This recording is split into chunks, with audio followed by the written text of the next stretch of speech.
Chapter 227. The fork was pressed against the glass, unable to move an inch. Presumably, the stingy Jiang Junling didn't want to be stabbed, so Qin Etienne didn't force him. He tapped the glass in Jiang Junling's hand with the sharp teeth of the fork, like a child playing house, and said, "You really know me." "Many people say that."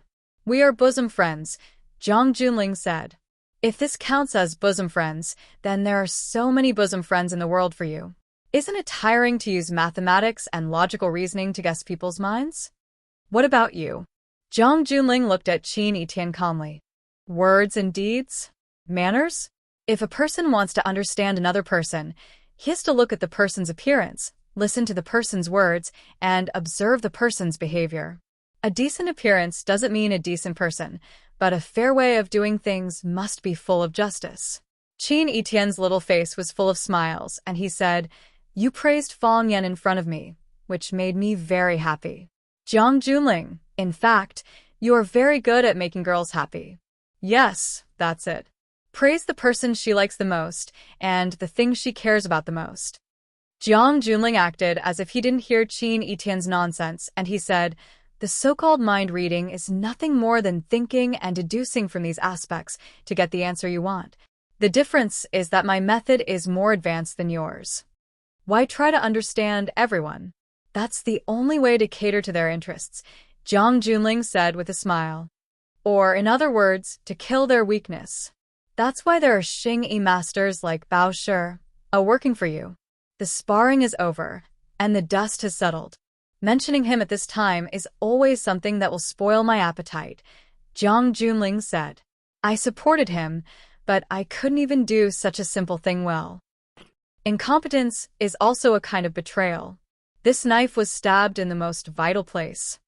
You let him kill Fang Yan? You can also be killed," Jiang Junling said. "I focus on the result, and I don't care how the process changes. Whether he kills Fang Yan or Fang Yan kills him, it makes no difference to me. At the very least, the guy who replaced me to sit in front of you and drink red wine with you on your birthday will completely disappear from my sight. When the world is peaceful, I won't be sulking in my heart like I am now and pretend that nothing has happened. Qin Etienne, you know me. You know how much I hate to hide. The world is too hypocritical. Wouldn't it be better to have more truth?" "Jiang Junling, you are frightening," Qin Etienne said. "Selfish, indifferent, and narrow-minded, treating human life like grass. You don't care for flowers and plants. You have no sunshine in your heart. Being with someone like you is like living in a dark and damp room filled with cockroaches and mold. It gives me goosebumps all over my body and makes me want to run away every second." Qin Etienne looked at the General Ling with sincerity in her eyes. "We've known each other for so many years. I'd advise you to change this habit of yours. Think about it, if you were to marry someone else, that woman would want to run out and make you a cuckold, wouldn't she? What if that woman is you?" Jiang Junling asked. "I will too," Qin Etienne said with absolute certainty and straightforwardness. "Of course I will. Most women don't dare. Even if they want to do it, they can't do it. Because if they dare to do it, her parents, siblings, and the people closest to her will be buried with her stupidity." Jiang Junling smiled gently, as if he was talking about something that had nothing to do with him. "Of course, she will still be alive and well, living in my love. Everyone thinks that we should be the model of a loving husband and wife." Jiang Junling gently took a sip of the fully fermented red wine in the glass and said, "Don't all the big shots that you know, I know, and we know all do the same? Love? This kind of thing must be quite ridiculous in their eyes, right?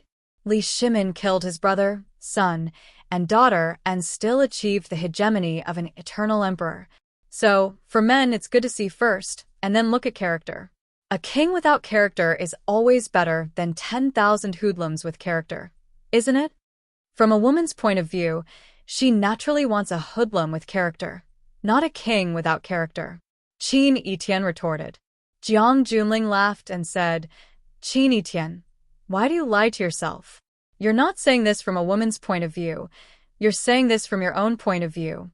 You don't have to worry about food and clothing, and you're rich enough to rival a country, so you're still longing for that non-existent love. But for most women in the world, If they want to be free of food and clothing, if they want to be rich enough to rival a country, then there's only one way for them to go, to marry a king. Whether that king is a wise ruler or Zhou of Shang or Sui Yang, why would they care about this? If you want to wear the crown, you must bear its weight. As long as you can wear the crown, who cares about that insignificant weight? Qin Etian thought about it and really couldn't refute Jiang Junling's words. I'd rather sit in a BMW and cry than sit on the back of a bicycle and laugh. This sentence had become the standard and value of life for most women, and any refutation was weak and powerless. Jiang Junling looked at Qin Etian and said, "You see, I'm not an exception. I'm just the same as them. My father treats my mother differently." Qin Etian finally found a breakthrough point. If a man can't give a woman happiness, then why doesn't the woman find a dog? Jiang Junling looked at Qin Etian and said, "Are we discussing such a boring topic as what kind of man is a good husband?" "Of course not," Qin Etian said. "I'm just trying to tell you what kind of man Qin Etian likes." "For example?" Jiang Junling asked. Qin Etian pointed to Fang Yan not far away and said, "Right there. He's cute and childish. Sometimes he says some idiotic words and does some childish things." Fang Yan was so angry that he wanted to jump. "When did I say idiotic words? When did I do childish things?" He stared fiercely at the old man in sunglasses in front of him and said, "If you don't move that broken bamboo pole in front of me, I won't be polite to you." The old man in sunglasses didn't move and said, "You can try." "Old man, even if you're blind, you can't be deaf, right? I just knocked down an arrogant Xingyi master. I don't mind making you the second, stepping on the Dragon Tiger Palace, a plum blossom print. Fang's plum blossom pole has reached perfection. You should be the successor of Fang's Tai Chi, right? Fang boy, I'm old friends with your grandfather, so I don't recommend you to take the risk," the old man in sunglasses said in a hoarse voice. It was as if he had a mouthful of sand in his mouth, and every word he said was like chewing sand. "It's because you just knocked down Baosher, or that your muscles are tired, your qi and blood are unstable, and your internal organs are injured. If you act rashly again, it'll be difficult to win." "You know my grandfather?" Fang Yan stared at the old man with his eyes wide open. You can go back and ask if the Fang old man knows his old friend, the fisherman, the hanged ghost fisherman. Fang Yan was shocked. This old man who wore sunglasses and held a small bamboo pole was the hanged ghost who had been famous for decades. He was holding a small bamboo pole and could not help but throw coins at him as soon as he opened his mouth to sing Falling Lotus Flower. Fang Yan felt his blood boil, and he was furious. However, his head was suddenly splashed with ice water, and he instantly calmed down. That Jiang Junling. What kind of person is he? Why are all the people following behind him such monsters? The fisherman's dark face turned even darker, and his glasses were about to fall off. He snorted and said, "Fang boy, do you think you can call me hanged ghost?" I'm sorry. Fang Yan quickly apologized and said, "Grandpa fisherman. Since you're my grandfather's good friend, according to seniority, you're my grandfather. You have eyes, but you don't know your grandfather. You deserve to die. However, no matter how I die, I can't be bullied to death. Grandpa fisherman, am I right?" Fang Yan pointed at Jiang Junling, who was sitting on the table, and said, "That boy has bullied me time and time again. Let's work together and kill him. What do you think? As long as you're on my side, the others behind him won't be a match for us." "Grandpa fisherman, what's wrong? You look very agitated. Does this mean you're agreeing?" The fisherman's hand that was holding the small bamboo pole was trembling slightly. This was an extremely rare sight for a peerless expert. He resisted the urge to beat Fang Yan to death and said, "Boy, if you don't want me to hang you to death now, then shut your mouth." Fang Yan was furious and scolded loudly. "You old man, you just said that you're my grandfather's old friend of many years. My grandfather is known as Meng Chong of the Fang family. He's a hero of his generation and has friends all over the world. How can he have such a heartless and shameless friend like you? I'm not borrowing money from you, and I'm not marrying your granddaughter. I just want you to work together with me to beat up a bastard. You're not even willing to help with such a small matter?" In the martial world, righteousness is the most important thing. You're acting like a tiger and bullying a friend's descendant. You must have forgotten how to write the word righteousness, right? I'm a language teacher. If you don't know how to write it, then I'll tell you right now. When two people cross each other, the point in the middle is the heart. Touch it. Touch it. Where's your heart? Where's your heart?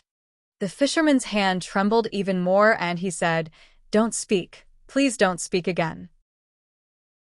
Chapter 228. The Hanged Ghost Fisherman.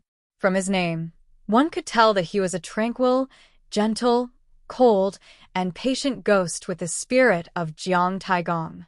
However, this ghost had been angered by Fong Yen to the point where he wanted to chop this kid down with a rod or hang him on a hook. To think that my old friend was a hero of his generation. People called him Mengchong of the Fong family. How could he have such a descendant? How sad was the Fong family? How unfortunate was his old friend? You won't even let me speak? Fong Yen sneered. Guilty conscience. Hasn't it been like this since ancient times? Do you think that if you shut my mouth, you can shut the mouths of all the heroes in the world? In the future, when my grandfather and his old friends gather, they will casually mention this. That hanged ghost fisherman is old and can't even keep his integrity. He practiced martial arts all his life, but in the end, he became a cart driver for an idiot. What do you think this is? Don't be angry. I didn't say this. I said it in my grandfather's tone. Practicing martial arts is like studying. Who doesn't want their name to be passed down through the ages? Some people will be passed down through the ages with good names, while some will be passed down through the ages with bad names. Which one will you be? Fong Yen tried to persuade the fisherman. Grandpa Fisherman, you are my grandfather's best friend and my elder. A prodigal son is worth 1,000 gold. For you to be able to turn back at such an old age, even a mountain of gold and silver can't be exchanged for that. As long as you promise me that you will fight with me and throw that idiot Jiang Junling into this abyss, I will pretend that I never saw you tonight. If my grandfather asks, I will say that you are a first-class hero. What do you think? Fong Yen did not give up and wanted to save him again. Having an old man at home was like having a treasure. This little old man with such good martial arts was also his grandfather's good friend. If he was sent to the Thousand Leaves Army, that old monster would definitely like him very much, right? The so-called duel between the strong was this kind of expert against an expert. Fong Yen felt that he was not qualified at all and was not worthy of their pretentiousness. You inexperienced child. You little brat. The fisherman clenched the bamboo pole in his hand so hard that it made cracking sounds. A man's promise is worth 10,000 gold. This is what I owe him. Unless I die, don't even think about walking past me. You are hopeless. Fong Yen looked at the fisherman and sighed. While the fisherman was being attacked by Fong Yan's words and was on the verge of collapsing, Qin Etienne was praising Fong Yen endlessly. But he was kind at heart.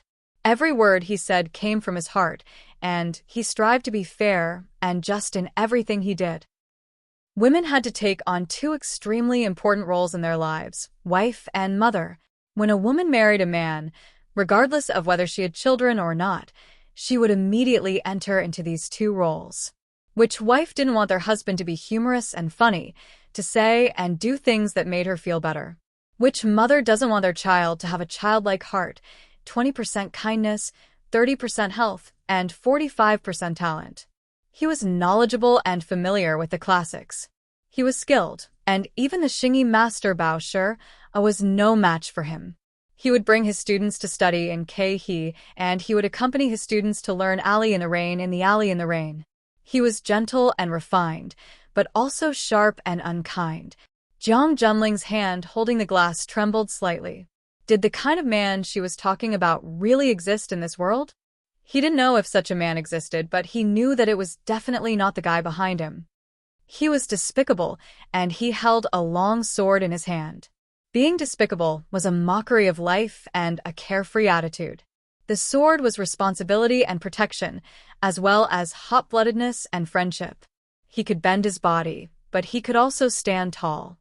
He wasn't sunlight, but when you saw him, it was like seeing sunlight. He wasn't dew, But he had the romance of rain and the feelings of dew. He was a human, a living human. He wasn't an animal without emotions and kindness. This is the kind of man I like. This is the reason why you brought him here? Isn't it enough? To be able to receive such high praise from Qin Etienne, this man is really lucky. No, I'm the lucky one, Qin Etienne said. I met him. He's not married, and I'm not married either.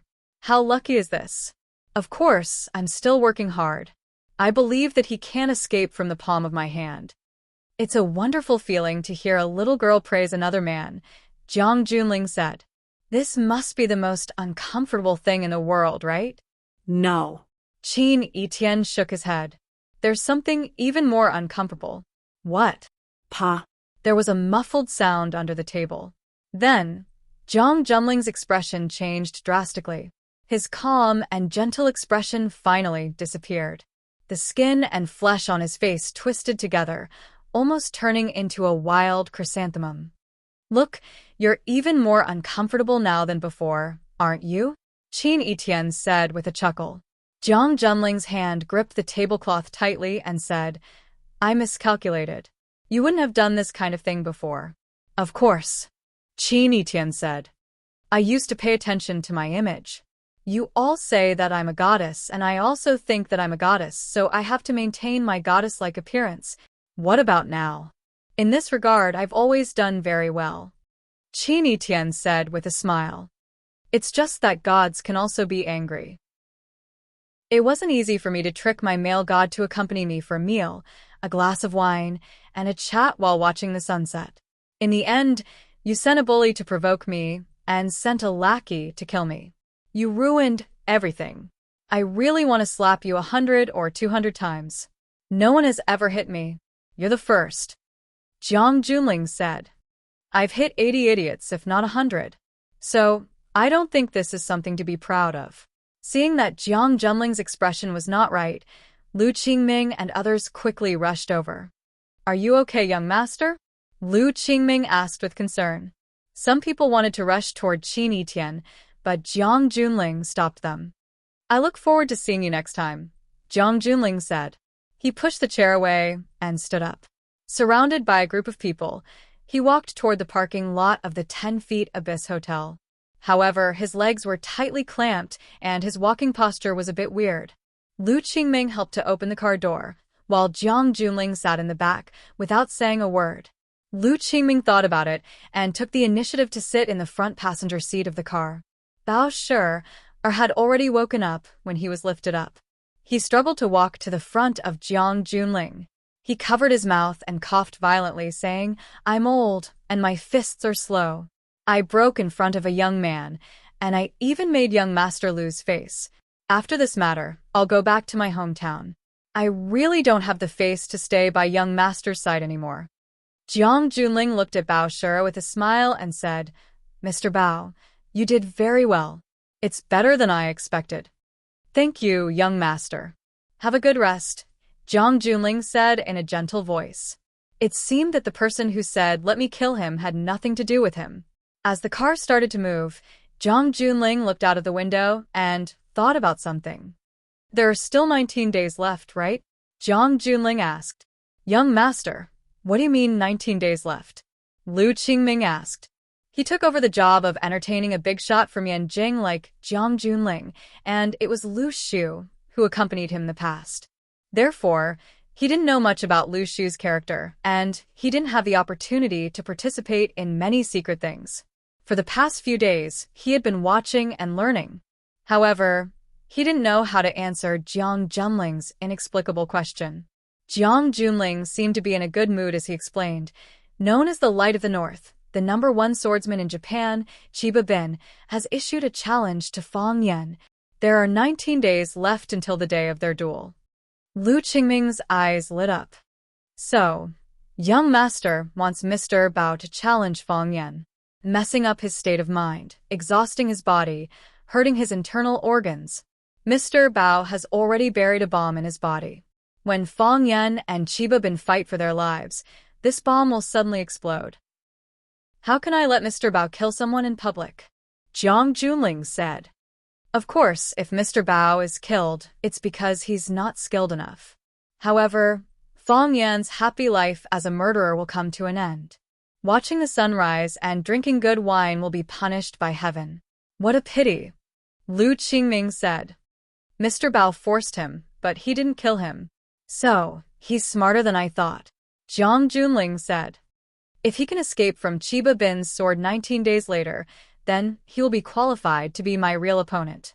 Lu Qingming pondered for a moment and finally couldn't help but say, Young master, if he didn't interfere, our Lu family's plan would have succeeded. Shut up, Jiang Junling shouted coldly. Lu Qingming, what does your Lu family's plan have to do with me? What does your success or failure have to do with me? Lu Qingming realized that he had violated a taboo, so he quickly corrected and said, I know. Our Lu family's plan has nothing to do with young master. Young master didn't participate in anything, so he doesn't know anything. Lu Qingming secretly glanced at Jiang Junling's expression from the rearview mirror and found that Jiang Junling was staring at him with a burning gaze. He didn't know what Jiang Junling was thinking. What a difficult guy to get along with. Lu Qingming sighed in his heart. For the first time, he looked forward to Lu Shu's recovery. But since you want to plant a bomb in Fong Yan's body, why don't you let the fisherman plant a second bomb in his body? Lu Qingming asked. When he saw Jiang Junling's murderous eyes, he once again realized that he had stepped on a landmine. He probably didn't have the confidence to win, right? Chapter 229. Once Jiang Junling was far away, the fisherman put away his bamboo pole. He looked at Fong Yan thoughtfully and said, Not bad, kid. You're not as inflexible as your grandfather. You're as inflexible as my grandfather. If you accept my suggestion, there's nothing we can't do if we work together. The fisherman snorted coldly and slowly walked outside. Fong Yan was very helpless against this old man who didn't know how to be flexible. If he agreed to betray them, the two of them would have long thrown Jiang Junling and the group of minions behind him into the abyss. Fong Yan walked in front of Qin Etienne and said with a smile, The steak is cold. I've lost my appetite too, Qin Etienne said with some annoyance. The steak could be made again if it was cold, but if the good mood was gone, that would be really infuriating. The scenery is still here. Let's go out for a walk. Fong Yan took the initiative to invite them. Of course. Qin Etienne nodded. But before that, can I trouble you to do me a small favor? Fong Yan squatted down and picked up Qin Etienne's high heels from under the table and handed them to her. The girl had secretly untied the laces of the high heels and used them as a hidden weapon to attack Jiang Junling. Although the action was a little unsightly, the effect was obvious. Fong Yan saw Jiang Junling's strange walking posture when he left. He must have had a hard time holding it in. Help me put it on, Qin Etienne said coquettishly as she extended her smooth, jade-like feet in front of Fong Yan. Fong Yan shifted his gaze and said with a straight face, Put it on yourself. Qin Etienne smiled. She knew that Fong Yan wouldn't ignore her identity as a teacher. She wanted to close the distance, but he kicked her away. It was a little annoying. Qin Etienne took the shoes and put them on.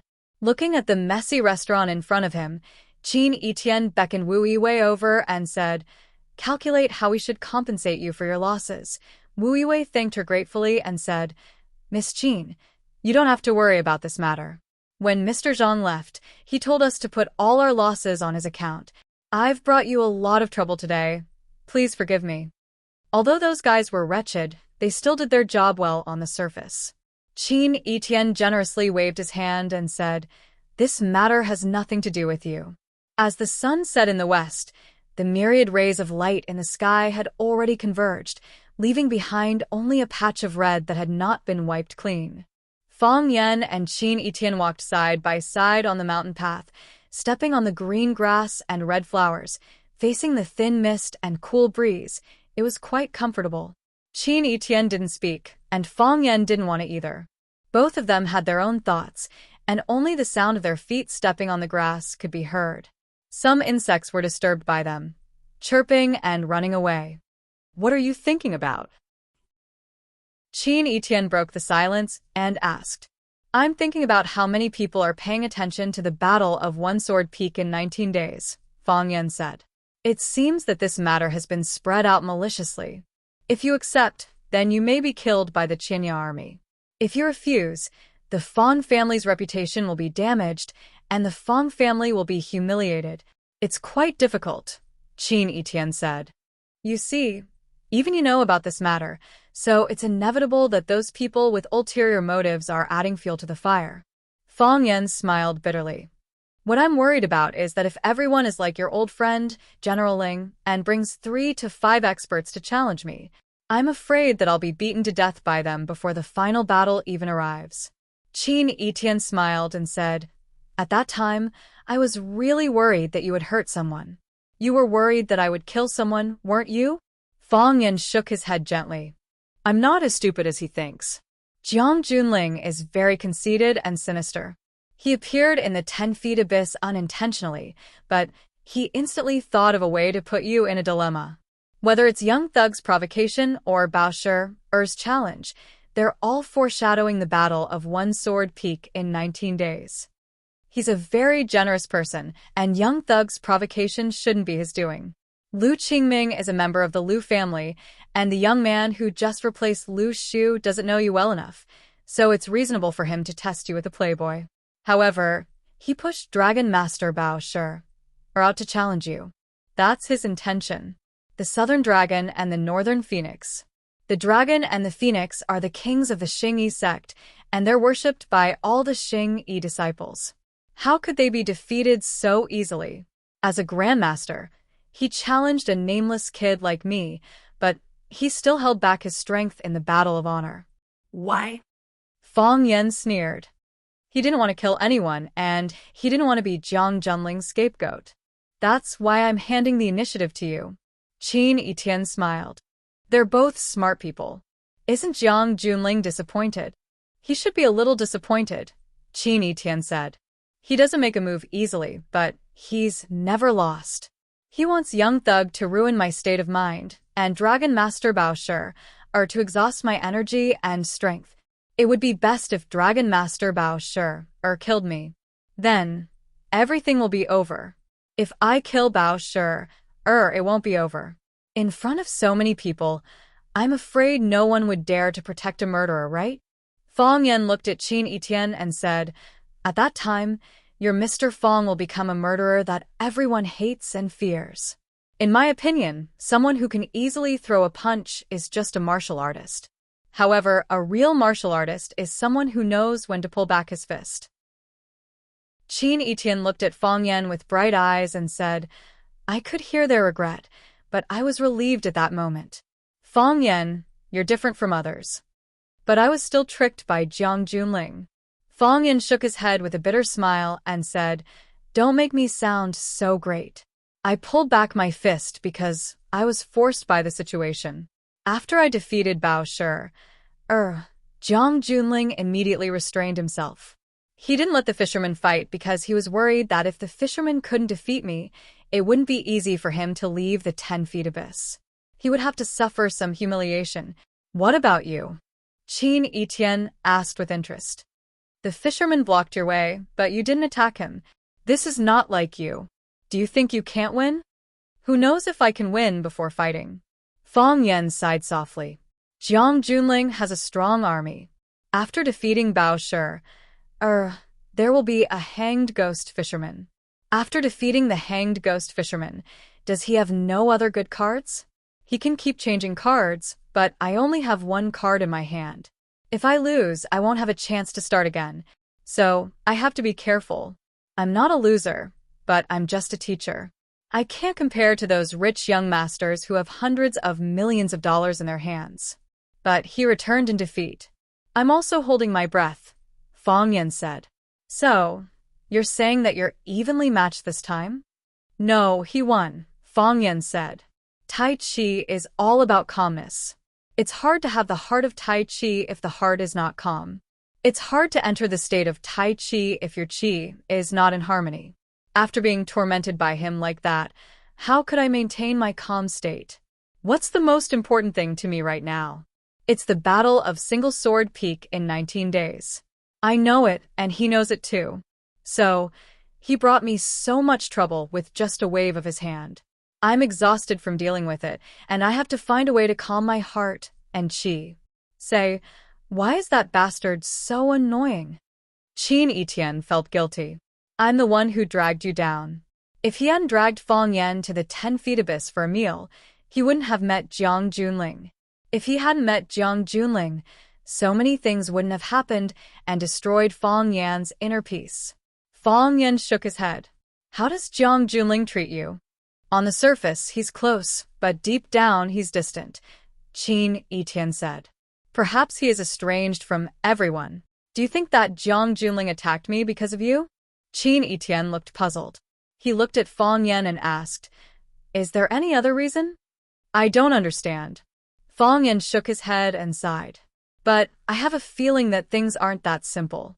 Do you still remember the scene when I first met Jiang Junling? At that time, I felt that the way he looked at me was a bit strange. It wasn't friendly, but it wasn't hostile. It was just like he was familiar with me. You know, I practice Tai Chi, so I'm very sensitive to things around me. I can more or less sense other people's attitudes toward me. It's hard to hide my Tai Chi heart from others, even if they're sincere or perfunctory. I think your Tai Chi practice must be very bad, right? Qin Etienne said. Why do you say that? Fang Yan asked. He felt that he had practiced it quite well. He was the only one in the Fang family who could enter the Tai Chi state at this age. Even if all the other Tai Chi practitioners in Huaxia were included, how many of them could enter the Tai Chi state? If it's really as you said, that Tai Chi can sense other people's likes and dislikes toward you. I've made it so obvious. Why can't you feel it at all? Qin Etienne asked doubtfully. Fang Yan smiled bitterly. He looked around and saw a few red wild fruits on the trees on the mountainside. He ran over and picked the fruits. He walked to Qin Etienne and handed them to her, saying, I learned from Jiang Junling that today is your birthday. It seems that I didn't have time to prepare a gift. Happy birthday. Perfunctory. Qin Etienne didn't reach out to take the fruits. You don't want me to throw them away? Fang Yan asked. Qin Etienne snatched the fruit from Fang Yan's hand and said, Take it home and feed it to the pigs. Chapter 230. Of course, those wild fruits were not taken by Qin Etienne to feed to the pigs. Moreover, her family did not raise pigs. This fruit, which was called wild plum by Fang Yan, was washed with spring water, and with a crunch sound, he took a big bite and chewed it in his mouth. A sour and astringent juice immediately flowed into his mouth, and then spread to his internal organs. At that moment, his body would shiver a few times, and his body would shake nonstop, as if someone had poured a basin of ice water on him in the winter. When he gradually got used to this taste, his mouth would also regain its feeling. The sourness was still the same, but there was a faint sweetness, which made people feel refreshed. On a big stone, Fang Yan and Qin Etienne were eating this wild fruit. This kind of wild plum should be eaten with steak. Fang Yan said, If I knew this, I would have listened to them and bought a piece of steak here and picked a few wild plums and washed them. A mouthful of greasy beef, and then a bite of this sour wild fruit. The taste must be very good. It's a pity that I didn't know there was such a treasure land and such a celestial fruit in the world. Qin Etienne swallowed the flesh in his mouth, looked at Fang Yan and said, Even if you knew there was such a treasure land and such celestial fruit in the world, if someone asked you to pack it and give up your seat, you would not pack it and give up your seat. Fang Yan, you are very arrogant. More arrogant than you? More arrogant than me. Fang Yan smiled and said, Qin Etienne, I know you are smart, so I can't tell you to study hard and not waste time. I know you are rich, so I can't tell you to work hard for your future and future. To be honest, I am under a lot of pressure as your teacher, because I found that I really have nothing to teach you. What I have, you have. What I don't have, you also have. A student is so much better than a teacher. This is a disaster for a teacher. Although I am not your teacher in reality, I am your teacher in name. So, you have to respect me, and I will love you.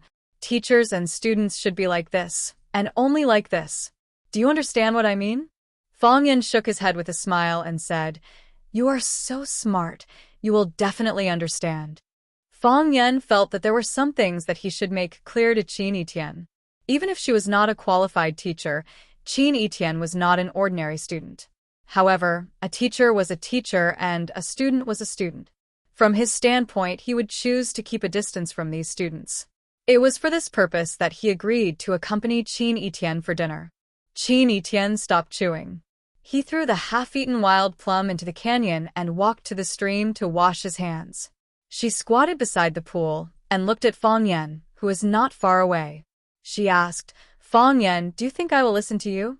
Fang Yan was stunned. He thought about it and answered honestly, "No."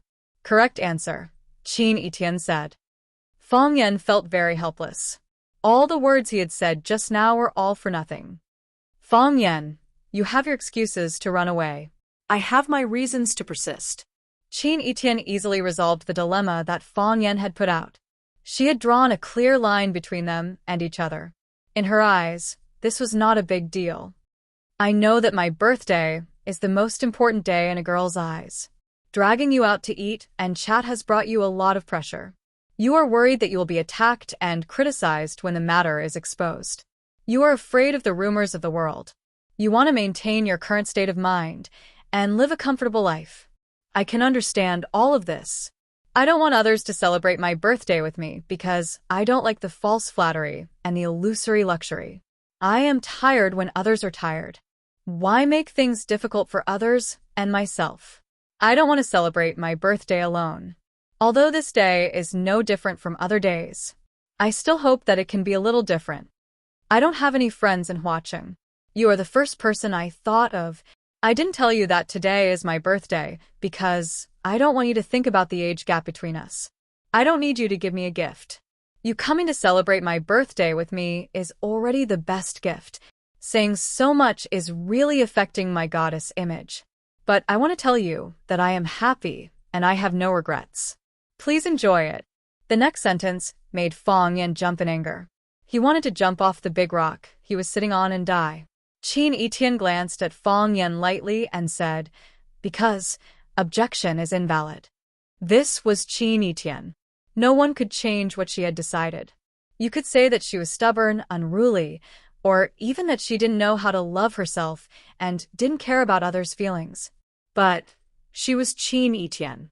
She had countless strengths, but she also had many weaknesses. Others called her a goddess, but she would smile when she was happy and throw things when she was angry. She was a living little girl who looked forward to some changes and longed for some romance. Love or not, it was all up to fate. Suddenly, Fang Yan's scalp tightened. His body suddenly pounced towards Qin Etienne, who was standing by the stream not far away, like a goshawk hunting a rabbit. Qin Etienne was shocked. Just a few words. Why was he so angry? Plop. Fang Yan hugged Qin Etienne, and the two of them fell into the stream. Boom! A black bird flying above Qin Etienne's head suddenly exploded where he was standing. There was a rumbling sound and flames were everywhere. What was more terrifying was that the black bird's body exploded. Balls of green liquid splattered everywhere. Anything that came into contact with the green liquid was immediately burned into black charcoal.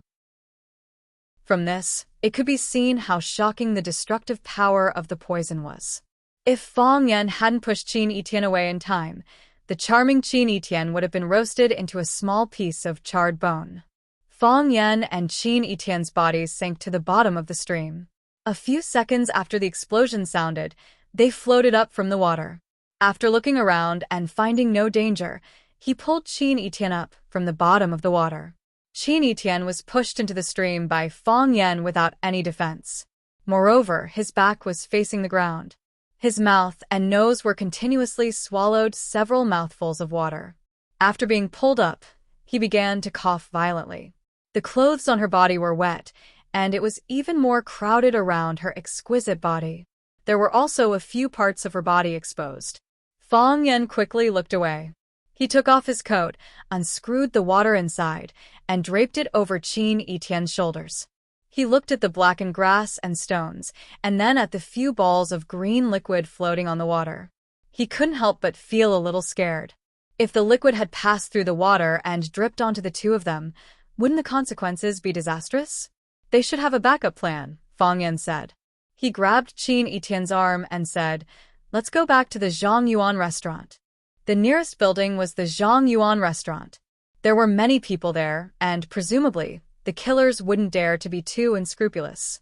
If they wanted to run down the mountain, it would create more space and opportunities for the killers to attack. Qin Etienne didn't panic, nor did she resist. Her eyes were just able to open. She just quickly ran to the foot of the hill under Fang Yan's lead. Crack, a crisp sound was heard. Qin Etienne frowned slightly and said, "The heel broke." In order to have a romantic birthday and to make Fang Yan feel stunned at first sight, she wore a beautiful dress with high heels. Now that the heel of the high heels was stuck in a crack in the stone, it was naturally difficult for her to run. Fang Yan didn't have time to help her change her shoes and rub her feet. He quickly turned around, carried Qin Etienne by the waist, and rushed to the foot of the mountain with his low body. If he were alone, he would have 10,000 ways to solve the problem. However, he had Qin Etienne in his arms, so there was only one way to solve the problem: escape. Bang! A big stone on his left was smashed, and a fist-sized stone was blasted away. Sniper. There was a sniper. Fang Yan didn't dare to be careless, nor did he dare to take a straight path. His body swayed left and right, and his route was drunk and sweaty, but he ran as fast as a rabbit. Bang! Another stone was blasted away, where Fang Yan had just landed. Fang Yan didn't have a rhythm when he ran, but the sniper had a very good sense of rhythm. He didn't rush, and every shot could bring great pressure to Fang Yan. Fang Yan didn't dare to run anymore, but found a stone forest to hide. Don't compete with the sniper's rhythm, let alone compete with their speed. If your rhythm was controlled by them, only death awaited you. Fang Yan stopped, and the sniper stopped firing. Fang Yan couldn't see the sniper's position and movement, but Fang Yan knew that the sniper must have a panoramic view of their every move through the scope. The sniper was high up and they were low down. They had sniper rifles, and Fang Yan only had Qin Etienne. This was an unfair war. Qin Etienne's body leaned against the big stone, and Fang Yan used his body to block in front of her. This had nothing to do with love, but morality. He was a teacher at Rosefinch High School, and Qin Etienne was his student. Even if it was a bad student like Zheng Guodong, Fang Yan was willing to carry him up from the mountainside with ropes on his back, and Qin Etienne was no exception. It was natural for a teacher to protect his students, unless he died, or someone else couldn't touch his students.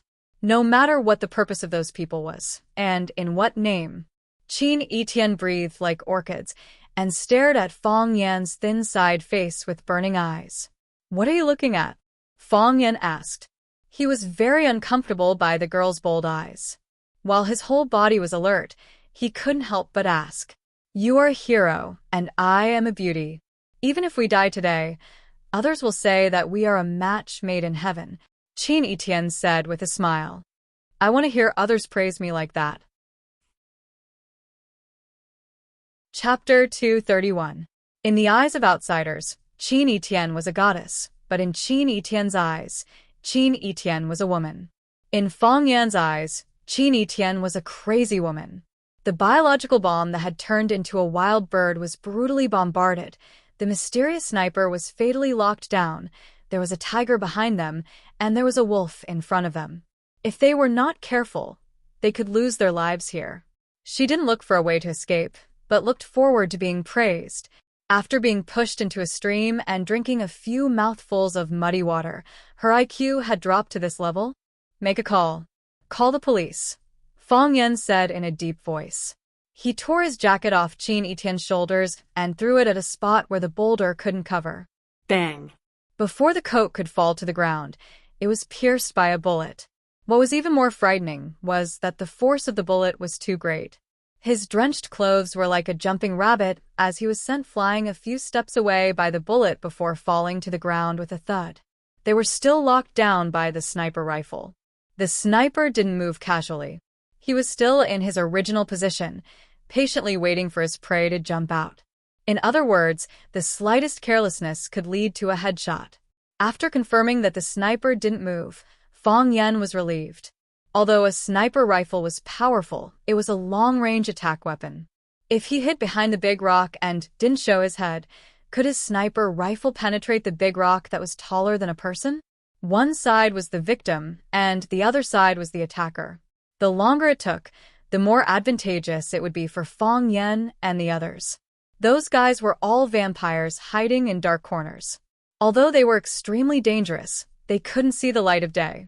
Qin Etienne didn't call the police. He looked at Fong Yen and said, "My bag is still on the top of the mountain. Where can I call the police with my phone?" Qin Etienne loved to see Fong Yan's tense expression, his eyes sharp, and his side profile alert. It was said that men who worked hard were the sexiest.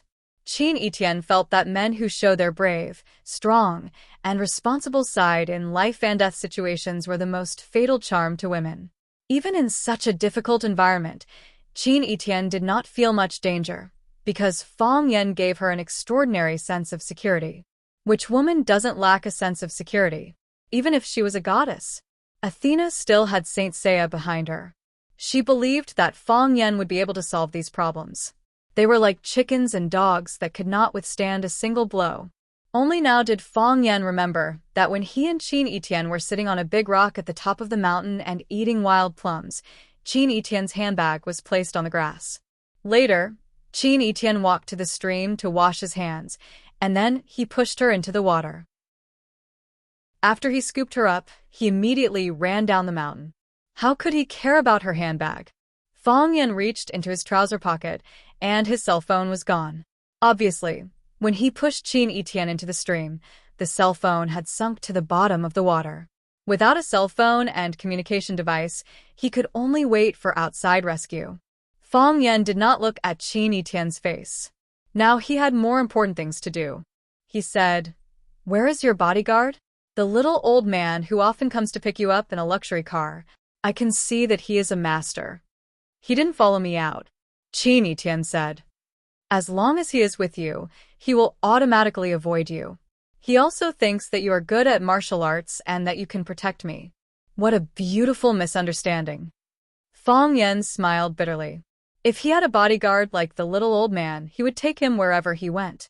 Tall, thin, elegant, and good at martial arts, such a guy could only open the car door for you.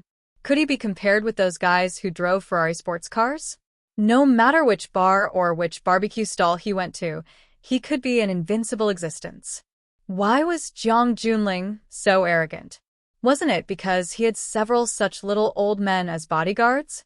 Otherwise, Fong Yen would have already beaten him to the point that even his mother couldn't recognize him. "He is an old man in my family.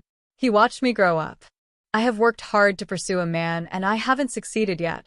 He couldn't bear to see it anymore, so as long as I am with you, he won't appear by my side. Even he knows about the matter between you and me?" Fong Yen had a feeling that he wanted to vomit blood. A student likes his teacher. His parents will soon come to the door, right? "You know that I am a person who doesn't like to lie," Qin Etienne said. "This is not a shameful thing. Could it be that your parents also know about it?" Fong Yen asked cautiously. Even though he had done everything in the right way and thought that nothing had ever happened between him and Qin Etienne, he still couldn't believe it. Moreover, he had always regarded Qin Etienne's pursuit as a child's naughtiness and game. That was all. What do these little kids know about like and love? If there is one person in this world that I can't lie to, that person must be my mother. "You mean that your mother knows?" "Although my mother is smarter than my father, she won't hide anything from my father. It's over." Fong Yen had such a thought in his mind. Qin Etienne's mouth was slightly raised. When she smiled, there was an amazing and beautiful arc. She looked at Fong Yen playfully and said, "Let me tell you a piece of good news." "What good news?" "Detailed information such as your birth, how many times you peeped on the bed when you were a child, whether you peeped on the neighbor's little beauty when she was bathing, etc. It has probably appeared on my parents' desks several times." Qin Etienne said, "My mother has a bad habit of investigating other people's privacy." "What kind of good news is this?" Fong Yen said while gritting his teeth. He could imagine that if Qin Etienne was born in a huge family. She kept shouting that she liked him. Wouldn't her family investigate him thoroughly? Even if he had a few strands of hair on his body and a bull-sized scar on his calf, they would still be able to see it clearly. Fang Yan was very sad and felt that he was running naked. What was even sadder was that he only knew that he was running naked after running naked for a long time. Shouldn't a student liking a teacher be done in secret? For example, he often received love letters from the paper cranes. The girl didn't even dare to leave his name. How could Qin Etienne keep talking about it all over the world? They know of your existence, but they never say anything to stop it. Qin Etienne looked at Fang Yan's worried look and said, "Isn't this good news? You mean your parents don't object to us being together?" Although Fang Yan felt that it was strange to ask such a question, he had to say that he was still a little happy in his heart. Think about it. A girl like Qin Etienne, her parents must be quite excellent humans. Being appreciated and accepted by such excellent people, doesn't it also prove that I am the same kind of person as them? Who doesn't want to be the same kind of person as excellent people? Of course, Qin Etienne said. There is another possibility. What possibility? They don't put you in their eyes at all. Qin Etienne said. Fang Yan covered his chest with one hand. He felt that there must be a hole made by a sniper bullet. Otherwise, how could he feel the burning pain? Very quickly, he remembered that if the bullet had really pierced through his chest, he would already be in Qin Etienne's arms saying his last words to her. Don't ever like me again in your next life. I just want to be a quiet, beautiful man. But Qin Etienne's eyes lit up. Then, he closed his eyes and died a natural and unrestrained death. What's the matter with the burning pain? Some people are called bitches because they run when you chase them. When Fang Yan heard that Qin Etienne's parents knew of his existence, he was a little angry in his heart. As a child, if you let your family know that you have puppy love at school, wouldn't it make your parents worry and embarrass the teacher? However, when Qin Etienne said that in his parents' eyes, he actually didn't exist at all, he felt indignant in his heart. Don't force me, don't force me. I will accept your daughter's pursuit when I go crazy. Whoosh. A knife was stabbed from top to bottom. The woman's body was extremely soft, as if there were no bones in her whole body. She appeared behind the big rock that Fang Yan and the others were leaning against, and then jumped high over the huge rock that was taller than a person. She held a triangular thorn in her hands and stabbed it from top to bottom towards the top of Fang Yan's head. If she stabbed him, Fang Yan would become the world's first human sausage. He would be roasted on the charcoal fire, and then he would tear off his arm and eat it with soy sauce and garlic. Fang Yan couldn't move. He sat there like an old monk in meditation. He couldn't rush up to meet the enemy, and he couldn't roll forward to easily avoid this killer move. Because when the woman above his head stabbed him with the knife, there was a man in black on the left running towards Qin Etienne. He couldn't let himself get hurt, and he couldn't let Qin Etienne get hurt. This was the responsibility of a teacher. Whoosh, whoosh, whoosh. This was the sound made by the friction between the body and the air. The woman above his head was faster, and the triangular thorn in her hand fell even faster. 3 feet, 2 feet, 1 foot. Fang Yan could even hear the sound of the sharp knife cutting his hair, and the sharp tip of the thin weapon was about to be inserted into his scalp. It was a close call. Whoosh. Fang Yan finally made his move, and he grabbed the back of the woman's hand that was holding the knife handle. The woman's body was supported by one hand, and she was lifted in the air in a very strange inverted position. At the same time, Fang Yan punched with his left hand.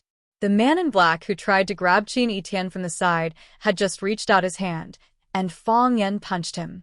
Crack! The fingers of the man in black were broken, and even his whole arm was sent flying. The teacher's student couldn't be bullied, and the teacher's dignity couldn't be tarnished. Chapter 232. It was a teacher's duty to protect students. If he couldn't, Fang Yan could only resign. I'm a teacher. I want to find a celebrity to endorse me. In Fang Yan's eyes, Qin Etienne was just a child, his student. No matter what ulterior motives these people had, he couldn't accept and tolerate them attacking a child. Fang Yan was angry, so his punch was naturally heavy. What was the result of an egg colliding with a stone? Smashed into pieces. Fang Yan's punch was not smashed into pieces, but his bones were definitely broken. The man in black didn't expect that he would encounter such a big disaster as soon as he stretched out his hand. When Fang Yan punched out, he still had the intention to compete with Fang Yan in terms of strength. After all, he thought he was also a master. However, when the energy hit him, he began to regret it was too late to regret. What awaited him was that his whole arm was destroyed, and his bones and flesh were separated from his whole body. The smell of blood filled the air. Blood was dripping. In an instant, Fang Yan punched with both hands. With one hand, he lifted a woman in black who was stabbing at his head with a sharp blade, and with the other fist, he broke the whole arm of a man in black. There was a very short silence. The sharp blade in the woman's hand couldn't stab anymore, and the arm of the man in black fell to the ground, half of his sleeve fluttering in the wind. The whole scene gave people an extremely bloody and extremely strange feeling. Fang Yan still sat in the same place, motionless. A few drops of blood splashed on Qin Etienne's forehead, and more on his clothes. She didn't like the smell of blood, or rather, she didn't like anything dirty. The blood was very dirty.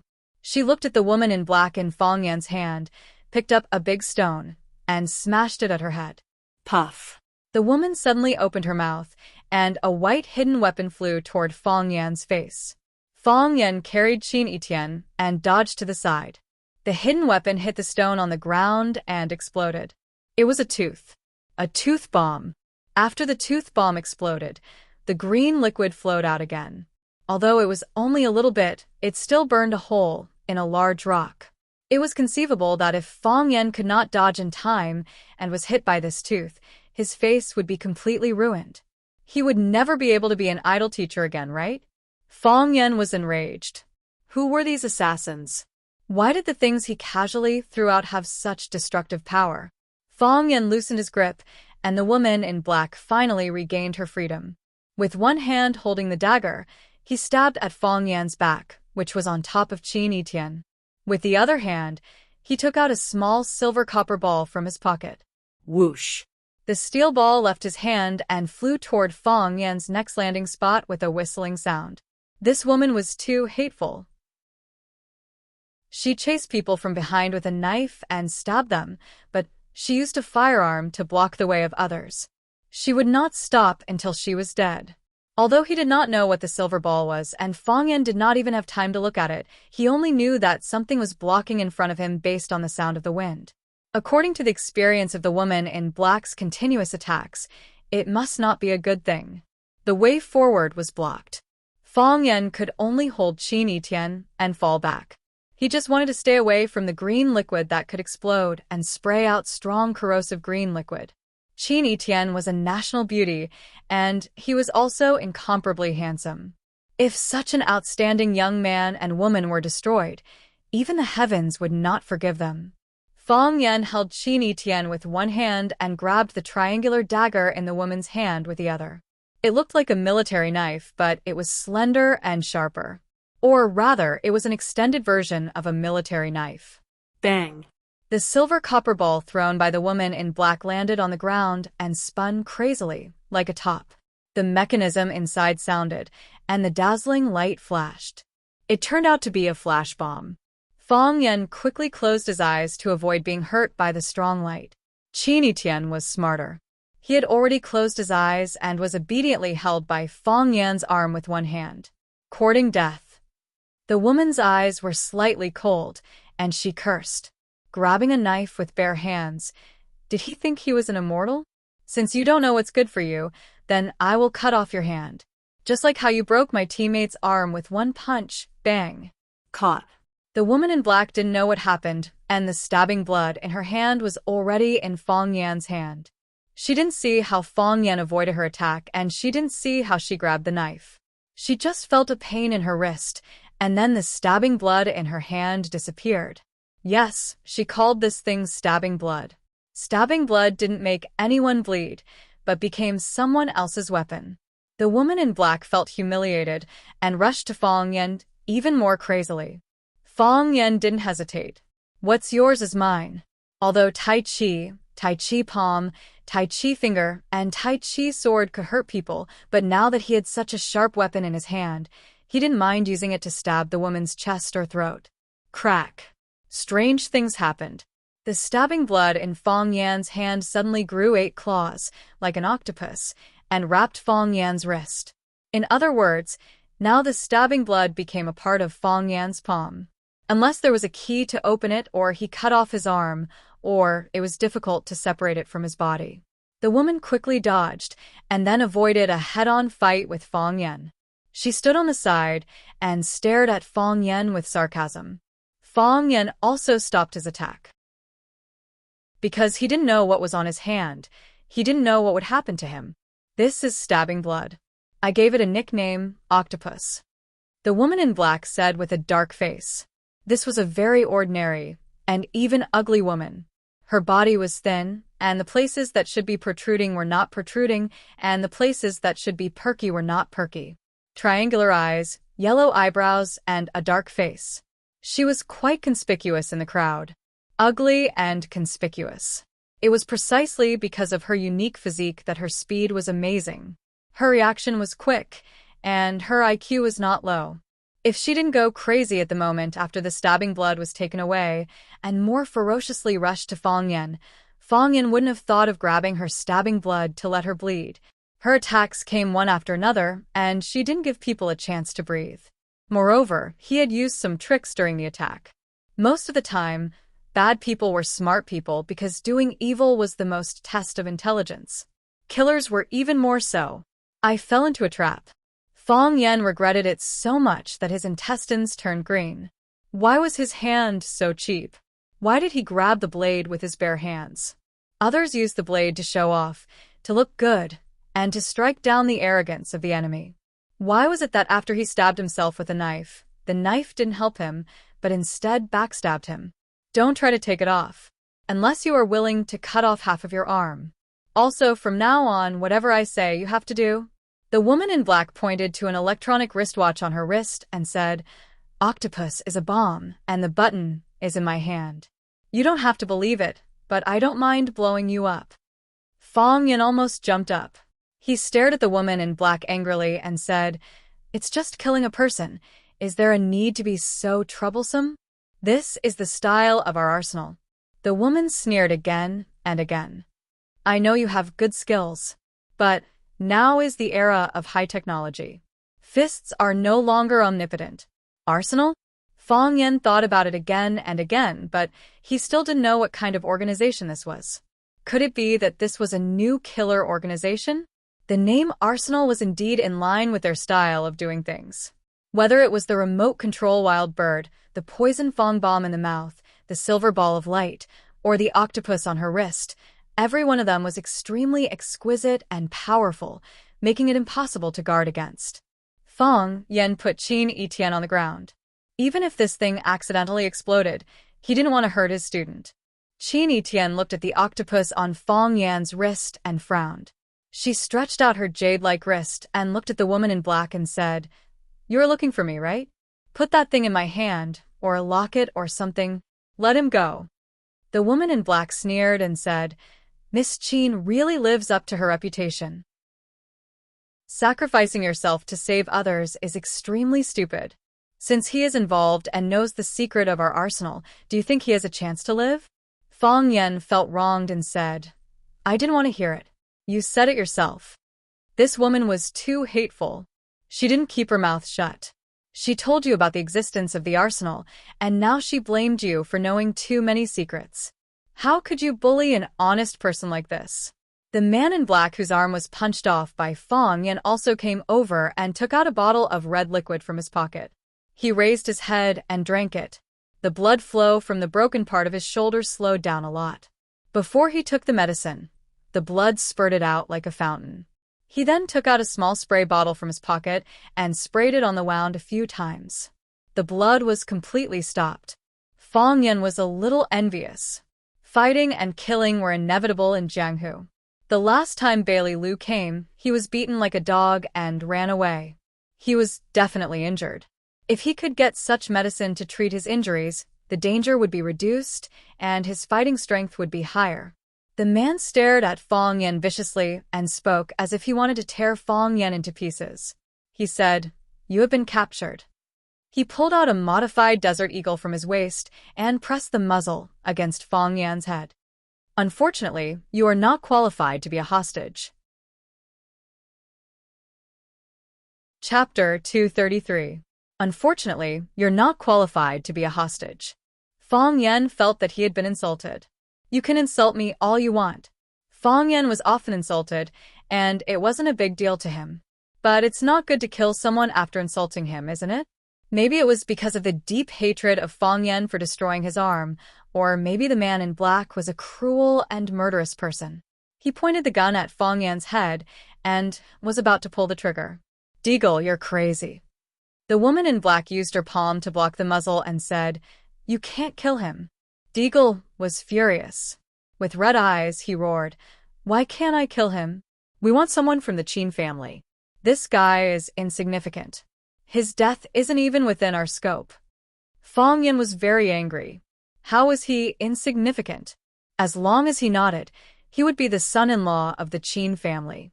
Why didn't you treat me well with such an important hostage and blackmail the Qin family for money or other valuable things? How could you just kill him like that? What a waste. He's close to the Qin family. The woman was more sensitive when it came to emotions. Her eyes swept between Fong Yan and Qin Etienne's faces. She said, It's so late, and they're still together. He's desperately protecting Miss Qin. Maybe he's also a big fish. He's my boyfriend, Qin Etienne said proudly. Fong Yan glanced at Qin Etienne, but didn't expose her white lie. She was trying to save him, to make his identity more important. This mysterious arsenal organization wouldn't do anything to him. The woman in black glanced at Deagle proudly, as if to say, See, I'm right. How can you kill such an important person? You can only maximize your benefits if you stay. Damn it! Deagle roared angrily. His arm was smashed by a punch. He would be humiliated when he returned to the organization. If he could not kill the culprit, then he would never be able to wash away his shame. He grabbed Fong Yan's collar and pulled Fong Yan's body in front of him. He stared at his annoying face and said word by word, I will definitely kill you. I don't doubt it at all, Fong Yan said. If it weren't for the help of these two kind-hearted ladies, I would have died by now. Xiaoying knew that the two kind ladies Fong Yan was talking about were his partners, Dragonfly and Qin Etienne. He couldn't do anything to Dragonfly, because she had a higher rank in the organization and was the executive officer of every mission. However, he didn't mind giving Qin Etienne some threats. He looked at her with an evil smile and said, Little girl, come back with me. I will treat you well. You don't have the qualifications to negotiate with me, Qin Etienne said arrogantly. This girl was still thinking of revenge for Fong Yan. Deagle had just put his collector's edition Desert Eagle into his waist, but after hearing Qin Etienne's words, he couldn't help but pull it out. Deagle. The woman in black frowned. Don't hurt our guests. You know the consequences of failure. Deagle's face was full of shame and unwillingness, but there was nothing he could do. Qin Etienne was right. He really didn't have the qualifications to negotiate with Qin Etienne. The ones who could negotiate with her were higher-ranking officers in the organization. He was just the lowest-ranking executive officer. Fong Yan and Qin Etienne were kidnapped. They were escorted to the hillside. A black GMC limousine was already waiting by the roadside. It had to be said that this organization was very capable and efficient. The car was running, and the driver was waiting by the door. A tall, middle-aged man looked at Fong Yan with bright eyes and said with a fake smile, I've seen you before. Fong Yan said thoughtfully, You're the sniper? Very few people can escape from my gun, Bat said. I hope we'll have a chance to fight again. I'm looking forward to blowing your head off with one shot. Me too. Fong Yan shook his head regretfully. As you can see, I'm now your captive. I don't know what you want, but if I don't get what you want, I'm sure you'll kill me, right? So fighting again is just an extravagant hope. A philosopher once said, when you say goodbye, you should be more forceful. One more sentence might be your last sentence, and one more look might be your last look. We'll never meet again. Bat felt that this guy was crazy. You're not my woman. Why should I be more forceful, say more, or look at you more? Whoosh. Bat turned around and opened the door of the GMC. She made an inviting gesture and said, "Please." Qin Etienne stepped in first. Fang Yan was in their hands. Even if she was free, there was no way she could resist. Fang Yan followed, and then the woman in black and Deagle came in to escort the car. Bat glanced at Fang Yan again and pulled the door shut from outside. He was the driver. After he got into the driver's seat, the car quickly started and rushed to the foot of Zhang Mountain at an even faster speed. The interior of the GMC had been specially modified. It looked like a prison van used to transport prisoners. The difference was that the car's configuration was dozens or even hundreds of times more comfortable than a prison van. Leather seats, LCD TV, cigar boxes, and a small wine cabinet. Which prison van would have such luxurious treatment? Fang Yan and Qin Etienne sat on the left, while the woman in black and Deagle sat opposite. The four of them looked at each other without any expression on their faces. Perhaps it was because she had the bomb remote control, but the woman in black was very relaxed. She said to Deagle, "Bandage your arm." Deagle glared at Fang Yan fiercely, threatening him not to act rashly. Then he opened the fridge and took out a medical kit. He took out some disinfectant from the silver medical kit and disinfected it a second time.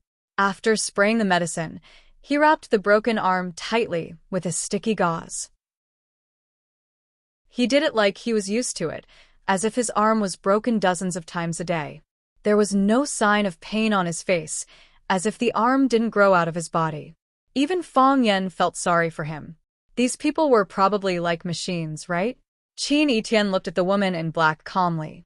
He always maintained his pride as a member of the Qin family. He looked at the woman in black and said, "What do you want? We're only responsible for bringing you back. As for what you want, it's not up to me to talk to you." The woman in black's answer was very disappointing. They couldn't get any useful information. Qin Etienne didn't force it. He just sat there, his mind terrifyingly tough. If other high school students encountered such a scene, with the birdie bomb and the sniper, they would have wet their pants long ago and couldn't even stand up. However, this little girl was completely fine. She looked even calmer than her teacher, Fang Yan. Fang Yan looked into Qin Etienne's eyes and asked with concern, "Are you cold?" Qin Etienne nodded and said, "Cold." As he spoke, he leaned his body into Fang Yan's arms. Fang Yan rested his chin on his hair, and the two of them maintained an ambiguous and warm position. The woman in black opened her mouth slightly, but in the end, she didn't say anything. Their mission was completed. They just needed to bring these two people back to the organization. Octopus locked Fang Yan's hands. He and Deagle were on guard. She didn't believe that this man could bring them any danger. Besides, he was probably worried that he would hurt Miss Qin, right? If he did anything out of line, they wouldn't hesitate to aim their guns at Qin Etienne's head. The mountain road was uneven, so the car was a little bumpy. Qin Etienne had experienced such a disaster and done such intense exercise. He was drowsy from the shaking of the car. His eyelids were getting heavier and heavier, and he could barely keep them open. Fang Yan also appeared somewhat tired. He closed his eyes and rested. Sleepiness was contagious. Deagle gave the woman in black a look, and she nodded. Deagle was seriously injured and had lost a lot of blood. He also needed to close his eyes and rest for a while. The woman in black, on the other hand, was full of energy. She stared at Fang Yan's shoulder with vigilance. A person's eyes could lie, but the body couldn't. No matter how small a movement he made, it would involve some key parts of his body. He had killed countless people, so these little secrets couldn't be hidden from her. Fang Yan's counterattack was so sudden that no one had expected it. He hit his chest, and Qin Etienne fell toward the back of the car. The blood-piercing device had fallen from Fang Yan's hand and was now in Fang Yan's hand. He stabbed the knife toward Deagle's chest. Deagle was anxious, and he threw himself in the direction of Qin Etienne. As long as he blocked Qin Etienne in front of him, he didn't believe that the kid wouldn't be afraid to hurt him. The car was wide, but it was only the size of a small car. Even with a few people fighting inside, it still seemed very narrow. With just one leap, Deagle was about to hold Qin Etienne in his arms. There was a ferocious smile on his face, and his hand had already touched Qin Etienne's clothes. Crack, the sound of a knife cutting tofu came. He felt a pain in his chest, and a soft numbness spread all over his body. He looked down and saw that his black shirt had been dyed brown by the blood. On his chest, the sharp blade was dripping with delicate blood. His body had been pierced through. Too fast, Deagle thought. His idea was good, and his method was right. However, in front of Fong Yan's absolute speed, it was childish and laughable. He regretted it. He regretted it so much. If he had shot Fong Yan's head, pierced Fong Yan's heart, and smashed Fong Yan's body into a pulp, he would have done it to the other unimportant people. How could Fong Yan do such a thing? He regretted it so much, and then he really died. He regretted it so much. Chapter 234. The ancients used the phrase cock crowing and dog stealing to describe some people who had no talent and only knew unorthodox ways to take advantage of others. Pretending to be a dog to help him get away, imitating a cock to crow to trick people to open the city gate, these skills were very suitable in ancient times, and they were also very popular in modern times. Fong Yan used the method of dog stealing, shrinking his body bones until his whole arm was free from the 8 octopus claws on Ci Shui. In the past, someone could pretend to be a dog and get out of a narrow cat hole, and Fong Yan's bone shrinking ability was far better than that of the predecessors. The most difficult part of the octopus clasp was the palm. It was wide, fat, and tightly locked by 8 octopus claws. Fong Yan simply used his left hand to break the 5 fingers of his right hand one by one and pinch the 5 fingers into a ball, just like the flour used to fry fried dough sticks. This was a cruel and long process. It was cruel because you had to break your finger bones and recombine them so that they could make more space for you to unlock. Only in this way, and only in this way, could you take these damn claws off your arm. It was long because you needed to be careful not to be found by the 2 people sitting opposite you. The 10 fingers were connected to the heart. No matter how unbearable the pain was, you couldn't frown, and your face couldn't show any trace of pain. When you broke the bones, you couldn't show any flaws.